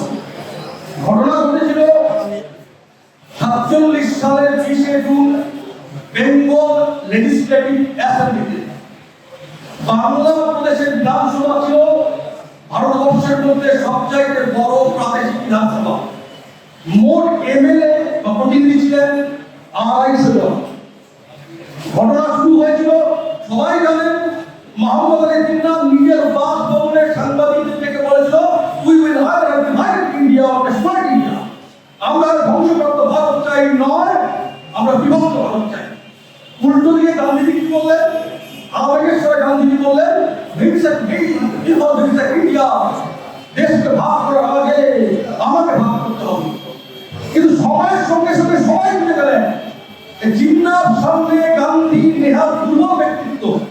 গান্ধী কেন গোটা কংগ্রেসের ক্ষমতা নেই, জিন্নাহর অনুমতি দেওয়া। তখন ভারতবর্ষে সবচাইতে দুটো গুরুত্বপূর্ণ শহর কলকাতা আর লাহোর, কিন্তু জিন্নাহদের কাছে সবচাইতে আবশ্যকীয় ছিল কলকাতা। বারে বারে জিন্নাহ বলতো যে কলকাতা ছাড়া বাংলা আমার কাছে মোস্ট ইম্পর্টেন্ট, পোকায় কাটা বাংলা। কিন্তু বাংলা তখন কি করে পাকিস্তানে যাবে? তখন বাংলাতে 2 লক্ষ মানুষ বসবাস করেন, তার মধ্যে 12,60,000 মানুষ হিন্দু। কোন যুক্তিতেই বাংলা পাকিস্তানে যেতে পারে না। মুসলিম লীগের নেতারা পৃথিবীর জেনোসাইডে গণহত্যার ইতিহাস থেকে দেখলো, যদি কোন গোষ্ঠী 100 জন মানুষকে নির্বিচারে হত্যা করা হয়, তাহলে 4,000 মানুষ সেখান থেকে পালিয়ে যায়। ওরা হিসাব করলো, যদি 12,000-এর কিছু বেশি হিন্দুকে হত্যা করা যায়, সঙ্গে 1 নাগারে লুণ্ঠন, অপহরণ, ধর্ষণ, তাহলে 5 লাখের কাছাকাছি হিন্দু কলকাতা থেকে পালাবে। আর সেখানে মুসলিম অধ্যুষিত বাংলার পূর্ব অংশের গ্রামগুলি থেকে 5 লাখ মুসলমানকে এনে বসিয়ে দেওয়া যাবে, তাহলে কলকাতা পাকিস্তানে যাবে। সরকারের একমাত্র মুসলিম লীগের নিরঙ্কুশ বহিষ্কার সরকার ছিল বাংলাদেশে। 37 থেকে 47 তিনটে মুখ্যমন্ত্রী হয়েছে বা প্রধানমন্ত্রী হয়েছে তখনকার ভাষাতে, তিনটেই মুসলমান। ফজলুল হক, খাজা নাজিমুদ্দিন সোহরাওয়ার্দী, 3 জন বিধানসভার স্পিকার হয়েছে, 3 জনই মুসলমান। যখন এই ঘটনা ঘটে তখন বিধানসভার স্পিকার ছিল নুরুল আমিন। এবার কলকাতায় বাংলা শুরু করলো, কিন্তু সফল কেন হয়নি?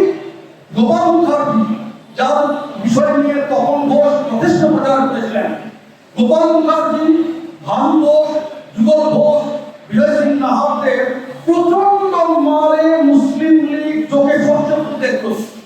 যত হিন্দু ক্ষতি হয়েছে তার থেকে 4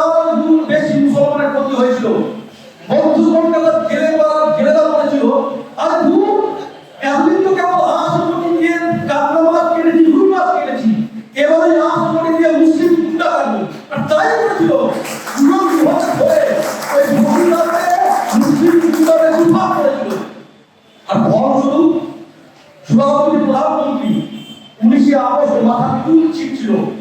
গোলাম রসুল বলে একজন বহু বছর পরে পেশোয়ারে স্মরণ করে কাঁপতে কাঁপতে বলেছিল যে আমরা পাহাড়ের কাছে গিয়ে বললাম গোপাল কাটা যে আমরা খুন খারাপ চাই না, আমরা শান্তি চাই। কিন্তু এটা স্থির হয়নি যে কোন প্রদেশ নিয়ে পাকিস্তান হবে, কোন কোন জায়গা যাবে।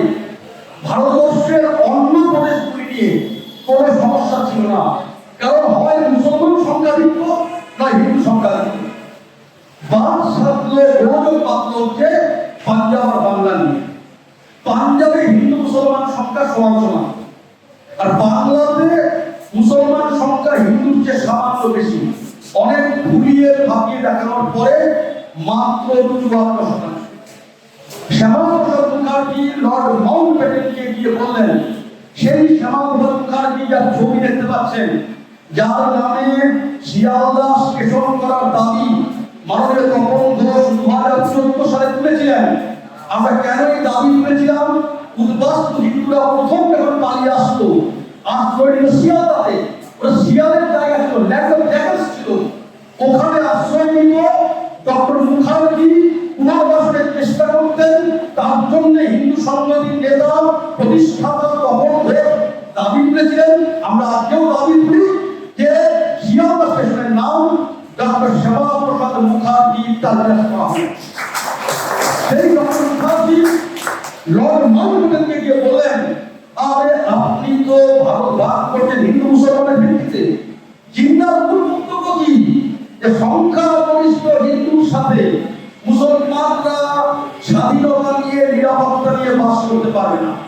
তাহলে জিন্নার দাবি যদি মানতে হয়, তাহলে বাংলাতে সংখ্যাগরিষ্ঠ মুসলমানের সঙ্গে হিন্দুরা বাঁচবে কি হবে? তাহলে বাংলা ভাগ করা দরকার। ডক্টর মুখার্জি একমাত্র ব্যক্তি যিনি বলেছিলেন দেশ ভাগ হোক চাই না হোক, বাংলাকে ভাগ করতে হবে, না হলে বাংলা প্রদেশে মুসলিম সংখ্যাগরিষ্ঠতা, মুসলমান প্রধানমন্ত্রী বা মুখ্যমন্ত্রী। ডক্টর মুখার্জি বলেছিলেন সেখানে হিন্দুরা বাঁচতে পারে না। জম্মু কাশ্মীর তার প্রমাণ যে ডক্টর মুখার্জি কথাটা সঠিক ছিলেন। সুরাবতী এবং জিন্নাকে ডাক দিয়ে মাউন্টব্যাটেন বললেন যে আপনারা যে যুক্তিতে ভারত ভাগ চাইছেন, সেই যুক্তিতে ডক্টর মুখার্জি বলছেন বাংলাকে ভাগ করতে হবে। কিন্তু কেবল মুখের কথা বললে হবে না, আন্দোলন করতে হবে, মাঠে নামতে হবে, বোঝাতে হবে, আর বাহুবলের পরিচয় দিতে হবে। 4, 5, 6 এপ্রিল তারকেশ্বরে বাংলার হিন্দুদের একটা মিটিং হলো, সভা হলো। স্থির করতে হবে আন্দোলন কিভাবে করব। এটা সংগঠনের জন্য বিশেষ প্রয়োজনীয় বিষয়। যারা ছিলেন সবাই দিকপাল হিন্দু ব্যক্তিত্ব, দিকপাল বাঙালি হিন্দু, কেউ কাউকে কম যান না। ডক্টর শ্যামাপ্রসাদ মুখার্জি, স্যার রঘুনাথ সরকার, স্যার রমেশচন্দ্র মুন্ডা, সুনীতি চট্টোপাধ্যায়, মেঘনাথ সাহা, নির্মল চন্দ্র চ্যাটার্জি, কমলেশ সিং চ্যাটার্জি, সূর্যকুমার বোস, সব দিকপাল ব্যক্তিত্ব, কেউ কাউকে কম না। কখনো তাদের মধ্যে নেতৃত্ব নিয়ে কোনো ইগো সামনে এসে দাঁড়ায়নি, কখনো তাদের মধ্যে নেতৃত্ব নিয়ে কোনো বিরোধিতা হয়নি। সেই মিটিংয়ে ঠিক হলো কাউন্সিল অফ অ্যাকশন কি হবে, অর্থাৎ আন্দোলনের রূপরেখা কেমন হবে তা স্থির করবেন এই মানুষরা ডক্টর শ্যামাপ্রসাদ মুখার্জি। 1 লক্ষ স্বয়ংসেবক বা স্বেচ্ছাসেবককে রাস্তায় নামানো হলো। ভলান্টিয়ার নামে 1 লাখ হিন্দু। 76টা মিটিং হয়েছিল। বাংলা প্রাদেশিক হিন্দু মহাসভা এবং বাংলার কংগ্রেস একত্রিত হবে বা আলাদা হবে। 76টি মিটিংয়ে শেষ মিটিংটা হয়েছিল ধর্মতলার মাটিতে। সভাপতি গেছিলেন স্যার রঘুনাথ সরকার। মেরামত র্যালি হয়েছিল, বিশাল জনসভা আকারে আয়তনে। হিন্দুদের বিশাল জনসভা দেখে হিন্দু বাঙালির আত্মবিশ্বাস বেড়ে গেল। একদম রাস্তায় রাস্তায় বাংলার গলিতে গলিতে আন্দোলন ছড়িয়ে পড়লো। বাংলার ভাষায় ডক্টর মুখার্জি আওয়াজ তুললেন, we shall have our homeland, let this be our motto, now or never, let this be our slogan. Bangla ভাগ হিন্দুদের বাঁচার একমাত্র রাস্তা। প্রবল আন্দোলন হলো, বাঙালি হিন্দু রাস্তায় নেমে দাবি আদায় করলো। লর্ড মাউন্টব্যাটেন 3 জুন তার পরিকল্পনা পাস করলেন, মাউন্টব্যাটেন প্ল্যান। তাহলে কি বললেন? পাঞ্জাব এবং বাংলা একসঙ্গে কোথাও যাবে না, ভাগ ভাগ হয়ে যাবে, সেটা হিন্দু মুসলমান শিখদের ভোটাভুটির মাধ্যমে ঠিক হবে। এবং দুটো আলাদা সেশনে যখন ভোট হবে, কোন একটা সেশনে যদি একটা ভোটও বিভাজনের পক্ষে পড়ে, তাহলে কিন্তু বিভাজিত হবে। অর্থ কি? মনে করুন এক সেশনে ভোট করেছে 100-র সঙ্গে 60 জিতে গেছে, আরেক সেশনে ভোট করলো বিভাজনের পক্ষে 58 জন বিভাজন চাইলে, ওখানে 160 ভোট গুলি মারা যায়। এখানে যখন 58-57 হয়েছে, এক ভোট বেশি পড়েছে বিভাজনের পক্ষে, তাহলে বিভাজন হবে। বাংলার ক্ষেত্রে ভোট ঠিক হলো 47 সালের 20 June speaker Nurul Amin Bengal legislative অ্যাসেম্বলিতে ভোটাভুটি হবে। কত মেম্বার সেখানে আছে? 250 মেম্বার। তার ভাগ কেমন?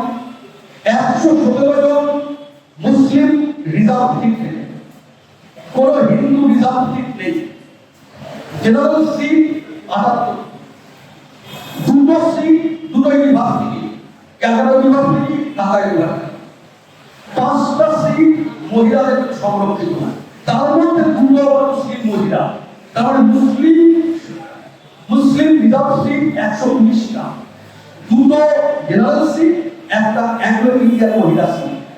5টা সিট জমিদারদের জন্য, 3টে সিট অ্যাংলো ইন্ডিয়ান প্রতিনিধিদের জন্য, 11টা সিট ইউরোপিয়ানদের জন্য, 2টো সিট ইউরোপিয়ান এই ভারতীয় খ্রিস্টানদের জন্য, 8টা সিট লেবার ইউনিয়নের প্রতিনিধিদের জন্য, আর বাকি থাকলো 19টা। সেই 19টা হচ্ছে চট্টগ্রাম পোর্ট, ক্যালকাটা পোর্ট, চা industry, jute industry, Bengal chamber of commerce, এই শিল্প বাণিজ্য সংক্রান্ত বিষয়ে 19টা প্রতিনিধি, মোট 250 জন। কিন্তু যতদূর মনে হয় 250 জন এর ভোটাধিকার ছিল না, কিংবা 250 জন ভোট দেননি। সর্বোচ্চ ভোট দিয়েছিলেন 220 জন। এই ভোটটা হচ্ছে কখন? 47 সালের 20 জুন। তার আগে নির্বাচন হয়েছিল 46 সালের এপ্রিলে। 23 এপ্রিল মন্ত্রিসভা তৈরি হয়েছিল সোনারপুরে। এবার সেই মন্ত্রিসভার মেম্বার কেমন? মোট 250 মেম্বার। 113 জন মুসলিম লীগের এমএলএ, 86 জন কংগ্রেসের এমএলএ, 3 জন কমিউনিস্ট পার্টির এমএলএ, 11 জন হিন্দু নির্দল এমএলএ, 13 জন হিন্দু নির্দল এমএলএ, 9 জন মুসলিম নির্দল এমএলএ, আর অন্যান্য প্রতিনিধি এসেছেন 26 জন। এই মোট 250 জন। প্রস্তাব কি ছিল? 3 পর্যায়ে ভোট হবে। প্রথমটা হবে সবাইকে নিয়ে জয়েন্ট সেশনে, দ্বিতীয়টা মুসলিম অধ্যুষিত পূর্ববঙ্গে, তৃতীয়টা হিন্দু অধ্যুষিত বাংলার পশ্চিম অংশে। প্রথম ভোটে 126-90 ভোটে পাস হলো যে বাংলা বিভাজিত হবে না এবং বাংলা নবগঠিত রাষ্ট্র পাকিস্তানে যোগ দেবে। অর্থাৎ বাংলা যদি বিভাজিত না হয়, তাহলে কিন্তু বাংলা পাকিস্তানে যাবে। আগে বারবার ডক্টর মুখার্জি এটাই বুঝিয়েছিলেন। অমৃতবাজার পত্রিকার গ্যারোট পোল দেখিয়েছিল 19.3% বাঙালি হিন্দু চায় বাংলা ভাগ হোক। শনিবারের চিঠি, অমৃতবাজার, যুগান্ত সবাই বলছিল হিন্দু মুসলিম একসঙ্গে বাস করতে পারবে না। একটি ধর্মঘট ডেকেছিলেন ডক্টর মুখার্জি বাংলা ভাগের জন্য। সিটু বা কমিউনিস্ট পার্টির যে ট্রেড ইউনিয়ন, তাদের কাম ইউনিয়ন হাতে ছিল, তারা বিরোধিতা করেছিল। ডক্টর মুখার্জিকে বুঝিয়ে বললেন, আরে বাংলা ভাগ হিন্দুর জন্য দরকার, নাইলে হিন্দু বাঁচবে না। তারা রাজি হলেন। কেমন ধর্মঘট হয়েছিল। এবার ভোট হচ্ছে দ্বিতীয় সেশনের ভোট হবে, অর্থাৎ মুসলিম অধ্যুষিত পূর্ববঙ্গে। ওখানে দুবার ভোটে দেখলাম আমি। প্রথমবার ভোটে 106-35 ঠিক হলো যে বাংলা বিভাজিত হবে না। বিভাজিত না হওয়া মানে কি? গোটা বাংলা পাকিস্তানে যাবে। দ্বিতীয় পর্যায়ে যখন ভোট সেখানে হচ্ছে, একজন মেম্বার ওদিক থেকে আবার এদিকে চলে এলেন।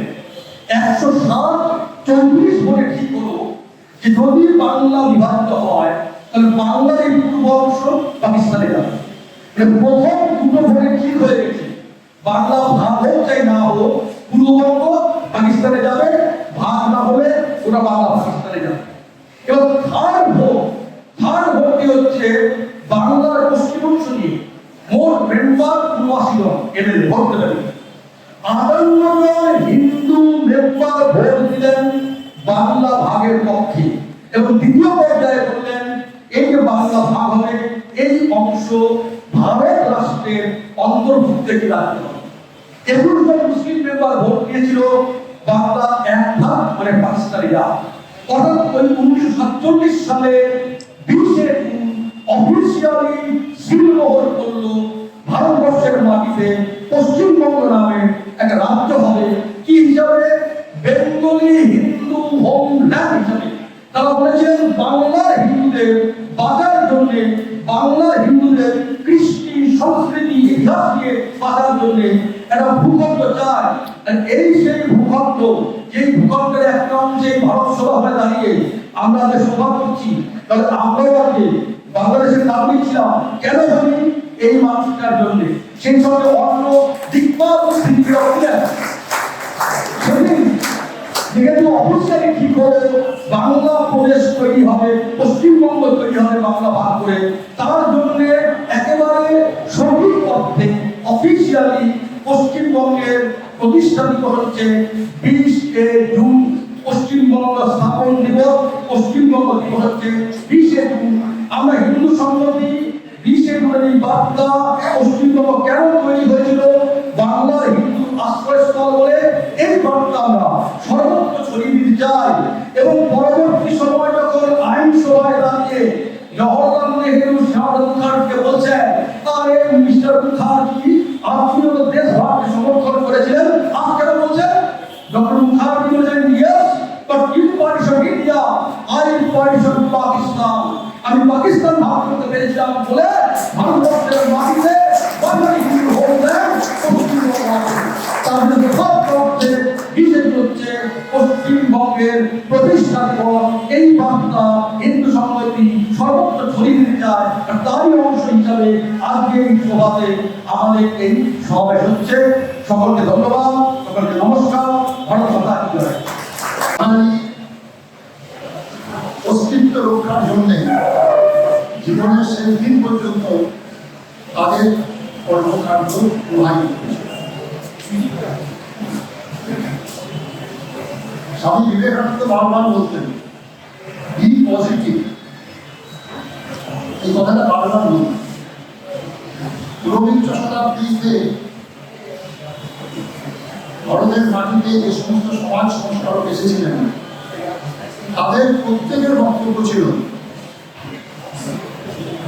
যে ভারত মায়ের মাথায় সেই মুকুটকে আবার আমরা পড়াবো এবং তারই জন্য তাদের জীবনের যা যা কিছু কর্মকাণ্ড তার মধ্যে আমরা উৎসাহিত হতে দেখেছি এবং যা ব্যাকগ্রাউন্ড ছিল, অর্থাৎ ভারতবর্ষের সনাতন সংস্কৃতি জানা যাচ্ছে। এবং সেই জন্যেই ডক্টর শ্যামাপ্রসাদ মুখার্জি যখন কাশ্মীরের পারমিট প্রথার বিরুদ্ধে আর নিজেকে তিনি বিসর্জন দেওয়ার জন্য এগিয়ে গিয়েছিলেন, সে বিস্তারিত ঘটনা আপনারা জানেন। তো তার মুখে একটি কথাই ছিল, সেটি হচ্ছে যে আজকে প্রতিবাদ করো, প্রতিবোধ করো। তৃতীয় শব্দ সেখানে ছিল প্রতিশোধ নাও। প্রতিশোধের কথাটা তার মানে ছিল ভারতীয় সমাজ কখনোই প্রতিশোধ প্রিয় ছিল না তারা।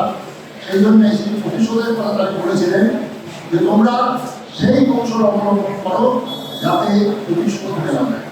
কারণ যে সময় তিনি বক্তব্য রেখেছিলেন আর তিনি একজন রাজনৈতিক ব্যক্তিত্ব ছিলেন।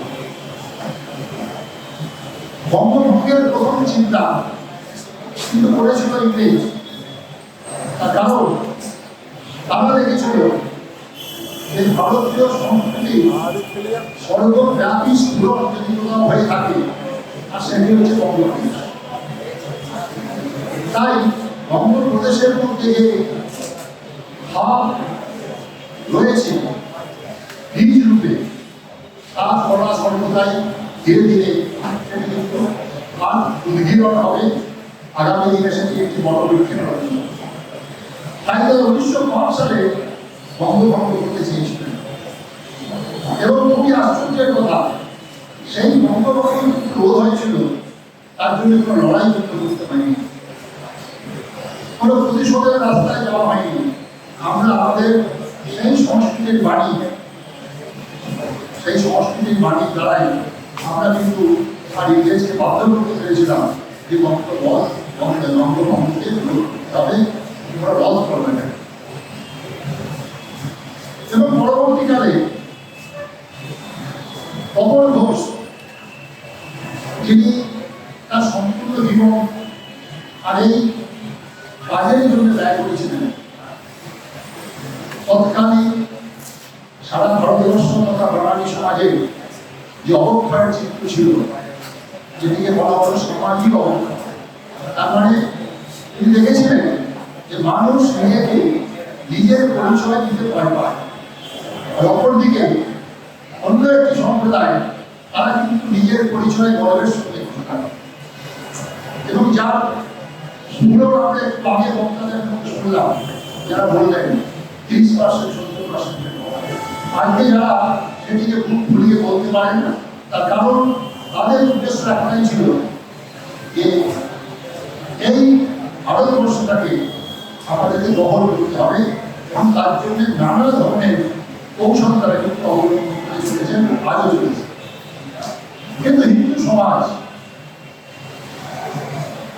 যাবত সব থেকে বেশি নিপীড়ন হয়েছিল হাজার বছর ধরে, এবং সেই নিপীড়নের ভুলে ছিলেন কিন্তু মূলত মুসলিম সমাজ। আজকে ভারতবর্ষ লড়াই করে নিজেদের কাছ থেকে স্বাধীনতা লাভ করেনি, আজকে আপোষের মাধ্যমে স্বাধীনতা হয়েছিল। সেই স্বাধীনতার ব্যাকরণ এটাই ছিল যে ভারতবর্ষকে হিন্দু মুসলমান এই দুই ভাগে। তাই ভারতীয় সংস্কৃতির যে মূল চিন্তা, এটাকে ইংরেজ উপলব্ধি করতে পেরেছিলেন এবং পেরেছিলেন বলে আজকে তারা এই কৌশলটিকে অবলম্বন করেছিলেন। আর আমাদের দুর্ভাগ্য, আমাদের ভারতবর্ষীয় নেতারা তাদের সেই কৌশলে তারা কাজ করে গেছে। তাই আজকের এই যে অবস্থার মধ্যে আমরা দাঁড়িয়েছি, এর থেকে পরিত্রাণ পাওয়ার উপায় কিন্তু রাজনৈতিকভাবে হতে পারে না। তার কারণ আমরা জানি ভারতবর্ষ স্বাধীনতার পর যে সংবিধান রচনা করা হয়েছে, সেই সংবিধানের ছত্রে ছত্রে ভারতকে যে সুন্দর সুগঠিত রাষ্ট্র গড়ার যে কথা বলা আছে, তার কোনটাই পালিত হবে এবং এই সব কিছুই কিন্তু সে রাজনৈতিক দলের হাতে, যারা আর স্বাধীনতার পর থেকে আগে পর্যন্ত আর ক্ষমতা দখল করে রাখছে। তাই আজকে সংবিধান কিন্তু তার অন্তরায় নয়, সংবিধানের মধ্যে সমস্ত কিছু আছে, কিন্তু আজকে তাকে রূপায়ণ করতে গেলে হিন্দু সমাজকে যেভাবে নিজেদেরকে জানতে হবে, যার প্রচেষ্টা শ্যামাপ্রসাদ মুখার্জি সেদিন এই পশ্চিমবঙ্গ দিবসের সূচনা করে গিয়েছিলেন, পরবর্তীকালে তপন ঘোষ সেই পথে অগ্রসর হয়েছিলেন। তিনিও বহু কৌশল অবলম্বন করেছিলেন, যার দ্বারা আর হিন্দুদেরকে আর নিজের জায়গায় ফিরে আসার চেতনা তাদের মধ্যে জানবে। তাই আজকের এই পশ্চিমবঙ্গ দিবস পালনের বিভিন্ন যে ব্যাখ্যা আমরা শুনলাম, সেই ব্যাখ্যা যেমন আজকে জানার প্রয়োজন আছে, ঠিক তার সাথে সাথে আজকের এই অনুষ্ঠান করার আরও একটি কারণ আছে। তার কারণ হচ্ছে শুধুমাত্র পশ্চিমবঙ্গ দিবস বিশেষ দিন পালন করতে হবে এটাই মাত্র অঙ্গীকার হতে পারে না, কারণ আমার জন্মদিন বুদ্ধ পূর্ণিমার দিন।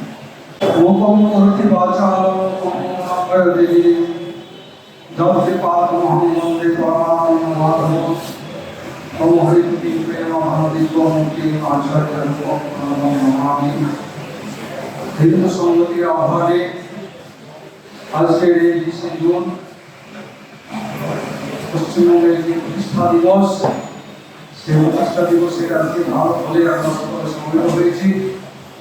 সমবেত আজকে সকলে আমাদের মানবতার শ্রদ্ধা জানাই। যারা ওখানে এখানে আমি এসেছি, আমাদের যে সংগঠির সভাপতি শান্তিউল্লাহ, ভাইস প্রেসিডেন্ট রোজেল্লাহ এবং অন্যান্য সম্পাদক সদস্যবৃন্দ এবং মঞ্চে উপস্থিত সমস্ত সম্মানীয় অতিথিবৃন্দ আর আজকে আপনারা যারা বিভিন্ন কমন নিলাম এসেছেন, আপনারা ফুলপুরা শরীর থেকে এসছেন, বর্ধমান থেকে এসছেন, সন্দেশখালী থেকে এসছেন, বাসন থেকে এসেছেন, হাওড়া থেকে এসেছেন, কাকদ্বীপ থেকে এসেছেন। উত্তরবঙ্গ ছাড়া প্রায় সব জায়গা থেকে আমরা কংগ্রেস এখানে এসেছি আজকে একটা বিশেষ দিনে একটা বিশেষ সম্পর্ক গ্রহণ করার জন্য। আজকের আমাদের দুর্ভাগ্য যে আজকে আমাদের এই সম্মেলনের প্রধান বক্তা স্বামী প্রদীপ্তানন্দ মহারাজ কার্তিক মহারাজ যারা ওজস্বী ভাষণ শোনার জন্য আমরা সকলে আগ্রহী। আজকে দুর্ভাগ্যবশত আমরা তাকে আজকে আমরা পেলাম না। আমাকে অনুরোধ করা হয়েছে আমার এখানে আসার কথা নয়, আমি অবশ্য সেই ধরনের কিছু সেই চাহিদাটা পূর্ণ করতে পারবো না, কিন্তু আমাদের একটা ভাবতে হবে যে আমাদের স্মরণ এতক্ষণ পর্যন্ত অনেক বক্তা অনেকভাবে তাদের সুনিয়মিত কণ্ঠে জ্ঞান গল্প তথ্য ভিত্তিক তাদের আচরণের মাধ্য দিয়ে কথাবার্তার মধ্য দিয়ে বিভিন্নভাবে আজকের দিনটি সুন্দরভাবে উপস্থাপন করেছেন। আমিও সমৃদ্ধ। আমি যে প্রতিষ্ঠানের লোক, সেই প্রতিষ্ঠানের সাথে এই ভারত সভার একটা সম্পর্ক আছে। যেমন এটা যে ভারত সভা হোক আর আমরা ভারত সেবা আছে। এই হিসাবে প্রথমে যখন বার্তাটা পেলাম আমি দ্বিতীয়টা জানি ভারত সেবা সামনে হলো আমাদের বাড়ি হচ্ছে ভারত সেবার সেখানে। তা যাই হোক, আজকে এটাও এই ক্ষেত্রে আমার একটা সম্পূর্ণ একটা মিল করছি। আর আজকে যে ভারত মাতা প্রতিকৃতির সামনে আমাদের ভারত কেশরী বঙ্গ কেশরী যাই বলুন, আমাদের বাংলার যে ভারতের বাংলার বাঘ স্যার মন্মথ মুখোপাধ্যায়ের সুযোগ্য সন্তান, তিনি ছিলেন বাঘ আর ইনি হলেন সিংহ, কেশরী মানে সিংহ। সুতরাং বাঘ এবং সিংহের মাঝে আরেকজন বাংলার যিনি বাঘ হয়ে, যিনি আমাদের মধ্যে স্থূল শরীর চলে যাওয়া সত্ত্বেও যিনি আমাদের মধ্যে অন্তরের মধ্যে বাঘ হয়ে সদা হুঙ্কারকে আমাদের জাগিয়ে দিচ্ছে, ওরে হিন্দু তাদেরকে আবার জাগতে হবে, সেই সত্ত্বেও তখন ঘোষ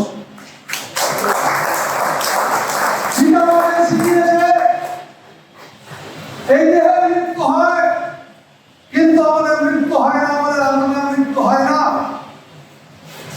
আজকে আমরা যদি কেউ মনে করি তখন আমাদের কাছ থেকে চলে গেছেন, ভুল। আমি সন্ন্যাসী হিসাবে আমি গীতা পড়ি, আমি বেদান্ত পড়ি, আমি শাস্ত্র অধ্যয়ন করি, যতটুকু সাধারণ লোকের করে যতটুকু সার আমি বুঝতে পেরেছি এই জীবনটা ক্ষণস্থায়ী, এই জীবনটা কিছুদিনের জন্য আমরা হয়তো এখানে থাকবো, কিন্তু কীর্তিটা থেকে যাবে এবং আদর্শটা থেকে যাবে। তাই 20শে জুন আজকে পশ্চিমবাংলাকে আজকে আমরা জন্মদিবস হিসাবে আমরা প্রত্যেকে বাড়িতে বাড়িতে পাশ্চাত্য সংস্কৃতিকে গ্রহণ করে আমরা 25শে ডিসেম্বর আমরা যিশুর নামে আমরা কেক কাটছি। আমরা অনেকে যারা ঘোড়া হিন্দু আছে বা ঘোড়া আমরা ভারতীয় আছি তারা হয়তো অনেকে পায়েস করি, আবার বর্তমান দিনে সেকুলার হিন্দুরা তারা এসব ভুলেই গেছি। কারণ আমরা পাশ্চাত্য শিক্ষার অনুকরণে আমরা যতটা পারি আয়াস করে যাচ্ছি, কিন্তু নিজেদের জন্য বললেও আমরা আমাদের ভারত মাতা আমরা বঙ্গজননীর জন্য আমি কতটুকু সম্মান দিতে পেরেছি, আজকে কত বছর হয়েছে তার দেবের কতদিনের সন্তান তিনি, এই মায়ের বয়স কত, আমরা সেই সম্পর্কে কোনো আলোচনা করি নাকি আমরা সেই সম্পর্কে আমাদের ছেলেমেয়েদের সেই শিক্ষা দিই না, আমরা নিজেরা জানার চেষ্টা করি? বলুন। তাহলে এ হলো একটি গুরুত্বপূর্ণ দিন, এ হলো একটি আমাদের একটা সমৃদ্ধ করার, আমাদের একটা গর্ব করার সময় বা বিষয়। আজকে আমরা উদাসীনতায় বলুন আর আমাদের পাশ্চাত্য লেভিসনেসে বলুন, আমরা আমাদের সংস্কৃতি মানে নিজেদের পায়ে নিজে পুনরাবৃত্তি করে নিজেদের পাপটাকে ভেঙে দিচ্ছি। আজকে যেসব সমস্যার কথা সত্ত্বেও অযোধ্যা থেকে শুরু করে আমাদের অযোধ্যা বলেছেন, আমাদের সত্ত্বেও প্রত্যেকটি বক্তা সন্দেশকারীকে মা আছে বলেছেন, আমাদের ওসমান ভাইও যে সব তথ্যগুলো বলে দিচ্ছিলেন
মিশ্রিত জাতি এবং বড় আত্মকেন্দ্রিক জাতি, বড় স্বার্থপর জাতি।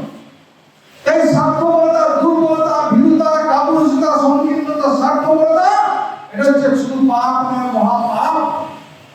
আজকে আমরা একটা কথা বলেছেন স্বামী প্রণবানন্দজি মহারাজ। স্বামী প্রণবানন্দজি মহারাজ তিনি ভারত সেবাশ্রম সংঘের মহান প্রতিষ্ঠাতা। 1973 যখন স্কুল সঙ্গে ছিলেন, এই বালিগঞ্জে জন্মাষ্টমী শিবরাত্রিকে আমাদের হিন্দু সম্মেলন হয়। আমাদের তখন জন্ম হয়নি, কিন্তু আমরা আমাদের সঙ্গের ইতিহাস থেকে পাচ্ছি। পরবর্তীকালে শ্যামাপ্রসাদ ভয়ঙ্কর তার সঙ্গে আসতেন বা সম্পর্ক ছিল। তিনি যখন ডক্টরেট করেছেন, যখন ইউনিভার্সিটিতে ভাইস হলেন, বেনারসে আমাদের দুর্গাপুজো শুরু হয়েছে স্বামী প্রণবানন্দজি বেনারসের মতো জায়গাতে। সেই বেনারসে তিনি হিন্দু সম্মেলন করতেন। সেই বেনারস তদানীন্তনকালে হিন্দুর একটা প্রাণ কেন্দ্র ছিল, সংস্কৃতির একটা উৎসভূমি ছিল। সেখানে স্বামী প্রণবানন্দজি মহারাজ সেখানে গিয়ে বাঙালি বলে অনেকে সম্মান দিত, বাঙালি বলে অনেকে অনিয়াদেরকে প্রকাশ করত। তো সেই সময় হঠাৎ 1938 সালে হঠাৎ একদিন তখন আশ্রমের এত বড় বৃদ্ধি হয়নি। আজকে আপনার দেশে বিদেশে বা বিভিন্ন সেন্টারগুলোকে যেভাবে বড় বড় দেখছেন, তখন একটা টালির চালা বা একটা ছোট্ট রান্নাঘর, একটা কয়েকজন সন্ন্যাসী নিয়ে স্বামী প্রণবানন্দজি ওই বেনারসে প্রথমে কুচবিহার কালীবাড়িতে, ভেলপুরাতে বিভিন্ন জায়গায় বাড়ি ভাড়া করে থাকতেন। 1928 সালে যখন তিনি নিজস্ব শিবিরাতে যখন নিজে লেখাপড়া বেনারস চলে গেছে, সেখানে তিনি দুর্গাপুজো শুরু করেছিলেন। 1938 সালে শ্যামাপ্রসাদ মুখার্জি যখন বেনারস হিন্দু ইউনিভার্সিটি গিয়েছিলেন, সেই খবরটা স্বামী প্রণবানন্দজির কাছে ছিল। হঠাৎ করে বলছেন, কি সেবকদের বলছেন, তোরা যা শ্যামাপ্রসাদকে ঘরে নিয়ে আয়, ডেকে নিয়ে আয় শ্যামাপ্রসাদ। আমাদের স্বামীরা তো এখানে শ্যামাপ্রসাদকে কোথায়, এখানে শ্যামাপ্রসাদ না, আমি বলছি এটা। তো সেখানে তখনকার দিনে টেলিফোন ছিল না, তখনকার দিনে সেরকম ভাবে দোকানের ব্যবস্থা ছিল না। সেই হাঁটতে হাঁটতে হাঁটতে হাঁটতে আমাদের আশ্রম থেকে প্রায় 4 কিলোমিটার বেনারস হাঁটতে হাঁটতে তিনজন সন্ন্যাসী গিয়ে সেখানে কথা বলে শ্যামাপ্রসাদ তিনি বলে তিনি নিয়ে গেলেন। মহাঅষ্টমীর দিন, মহাঅষ্টমীর দিনে 4টি ঘন্টা উৎসবের সময় সবাইকে আশীর্বাদ দিতেন, সবাইকে প্রসাদ দিতেন। টানা 4 ঘন্টা মন্দির বন্ধ। 4 ঘন্টা মন্দির বন্ধ করার পরে যখন তিনি খুললেন, শ্যামাপ্রসাদজি চোখ মুখ যেন একটা লাল একটা গম্ভীর ভাব, যেন বিশেষ করে একটা ধ্যান তপস্যা করছে।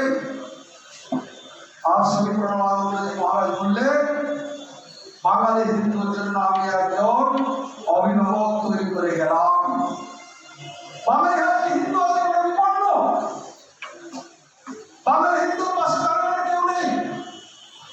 দুর্ভাগ্য আমাদের শ্যামাপ্রসাদ মুখার্জি অনেকভাবে তার জীবনী, তার এতে অনেক কিছু আমরা জানি হয়ে গেছেন, কিন্তু তাকে চক্রান্ত করে মেরে দেওয়া হয়েছে। তার প্রতিবাদ কিন্তু করছে আমরা কোনো বাঙালি বলি না। আজকে এই বাংলা থেকে শুরু, বর্তমান যারা দিল্লির গদিতে বসে আছেন সেই পার্টি, রাজনৈতিক পার্টি, তার সস্তা, তার গুরু, তার বাবা বা তার দাদু আর তার 14 পুরুষ।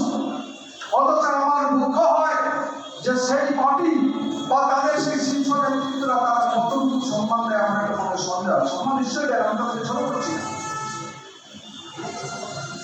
আজকে আচার্য স্বামী প্রণবানন্দজি মহারাজ তিনি ছিলেন কি হিন্দু সম্পর্ক, একাধারে তিনি সমাজসেবী ছিলেন, আর একাধারে তিনি বাঙালি হিন্দুর কথা ভারতবর্ষে জাতিটার কথা তিনি চিন্তা করেছিলেন। তিনি কি ভেবেছিলেন? তিনি ভেবেছিলেন যে জাতি ভুলেছে আপনা মা, হিন্দু আজকে আর্য আজকে বীর্যবিহীন হারায় ফেলেছে প্রাণ। আজকে বীর্যবিহীন হয়েছে, যাদের শাস্ত্র করিয়া সার পশ্চিম করে প্রাণ প্রসার হচ্ছে পাশ্চাত্য দেশ, জ্ঞান বিজ্ঞানের অস্ত্রে ওনার জগতে জয় নিশান। তবু সেই হিন্দু দেবী সমারোহ আপনার হিন্দুস্তান হিন্দুদের বলছে, তারা পাশ্চাত্যের মোহে গরমেতে করে বিজাতির বিষ পায়। আজকে বিজাতির যে বিষটা, সেই বিষটা আমরা সেগুলোকে আমরা পান করছি এবং আমরা এখনো পর্যন্ত সেগুলোকে খুব আনন্দ সহকারে পালন করে যাচ্ছি। এর মূল কারণ এগুলো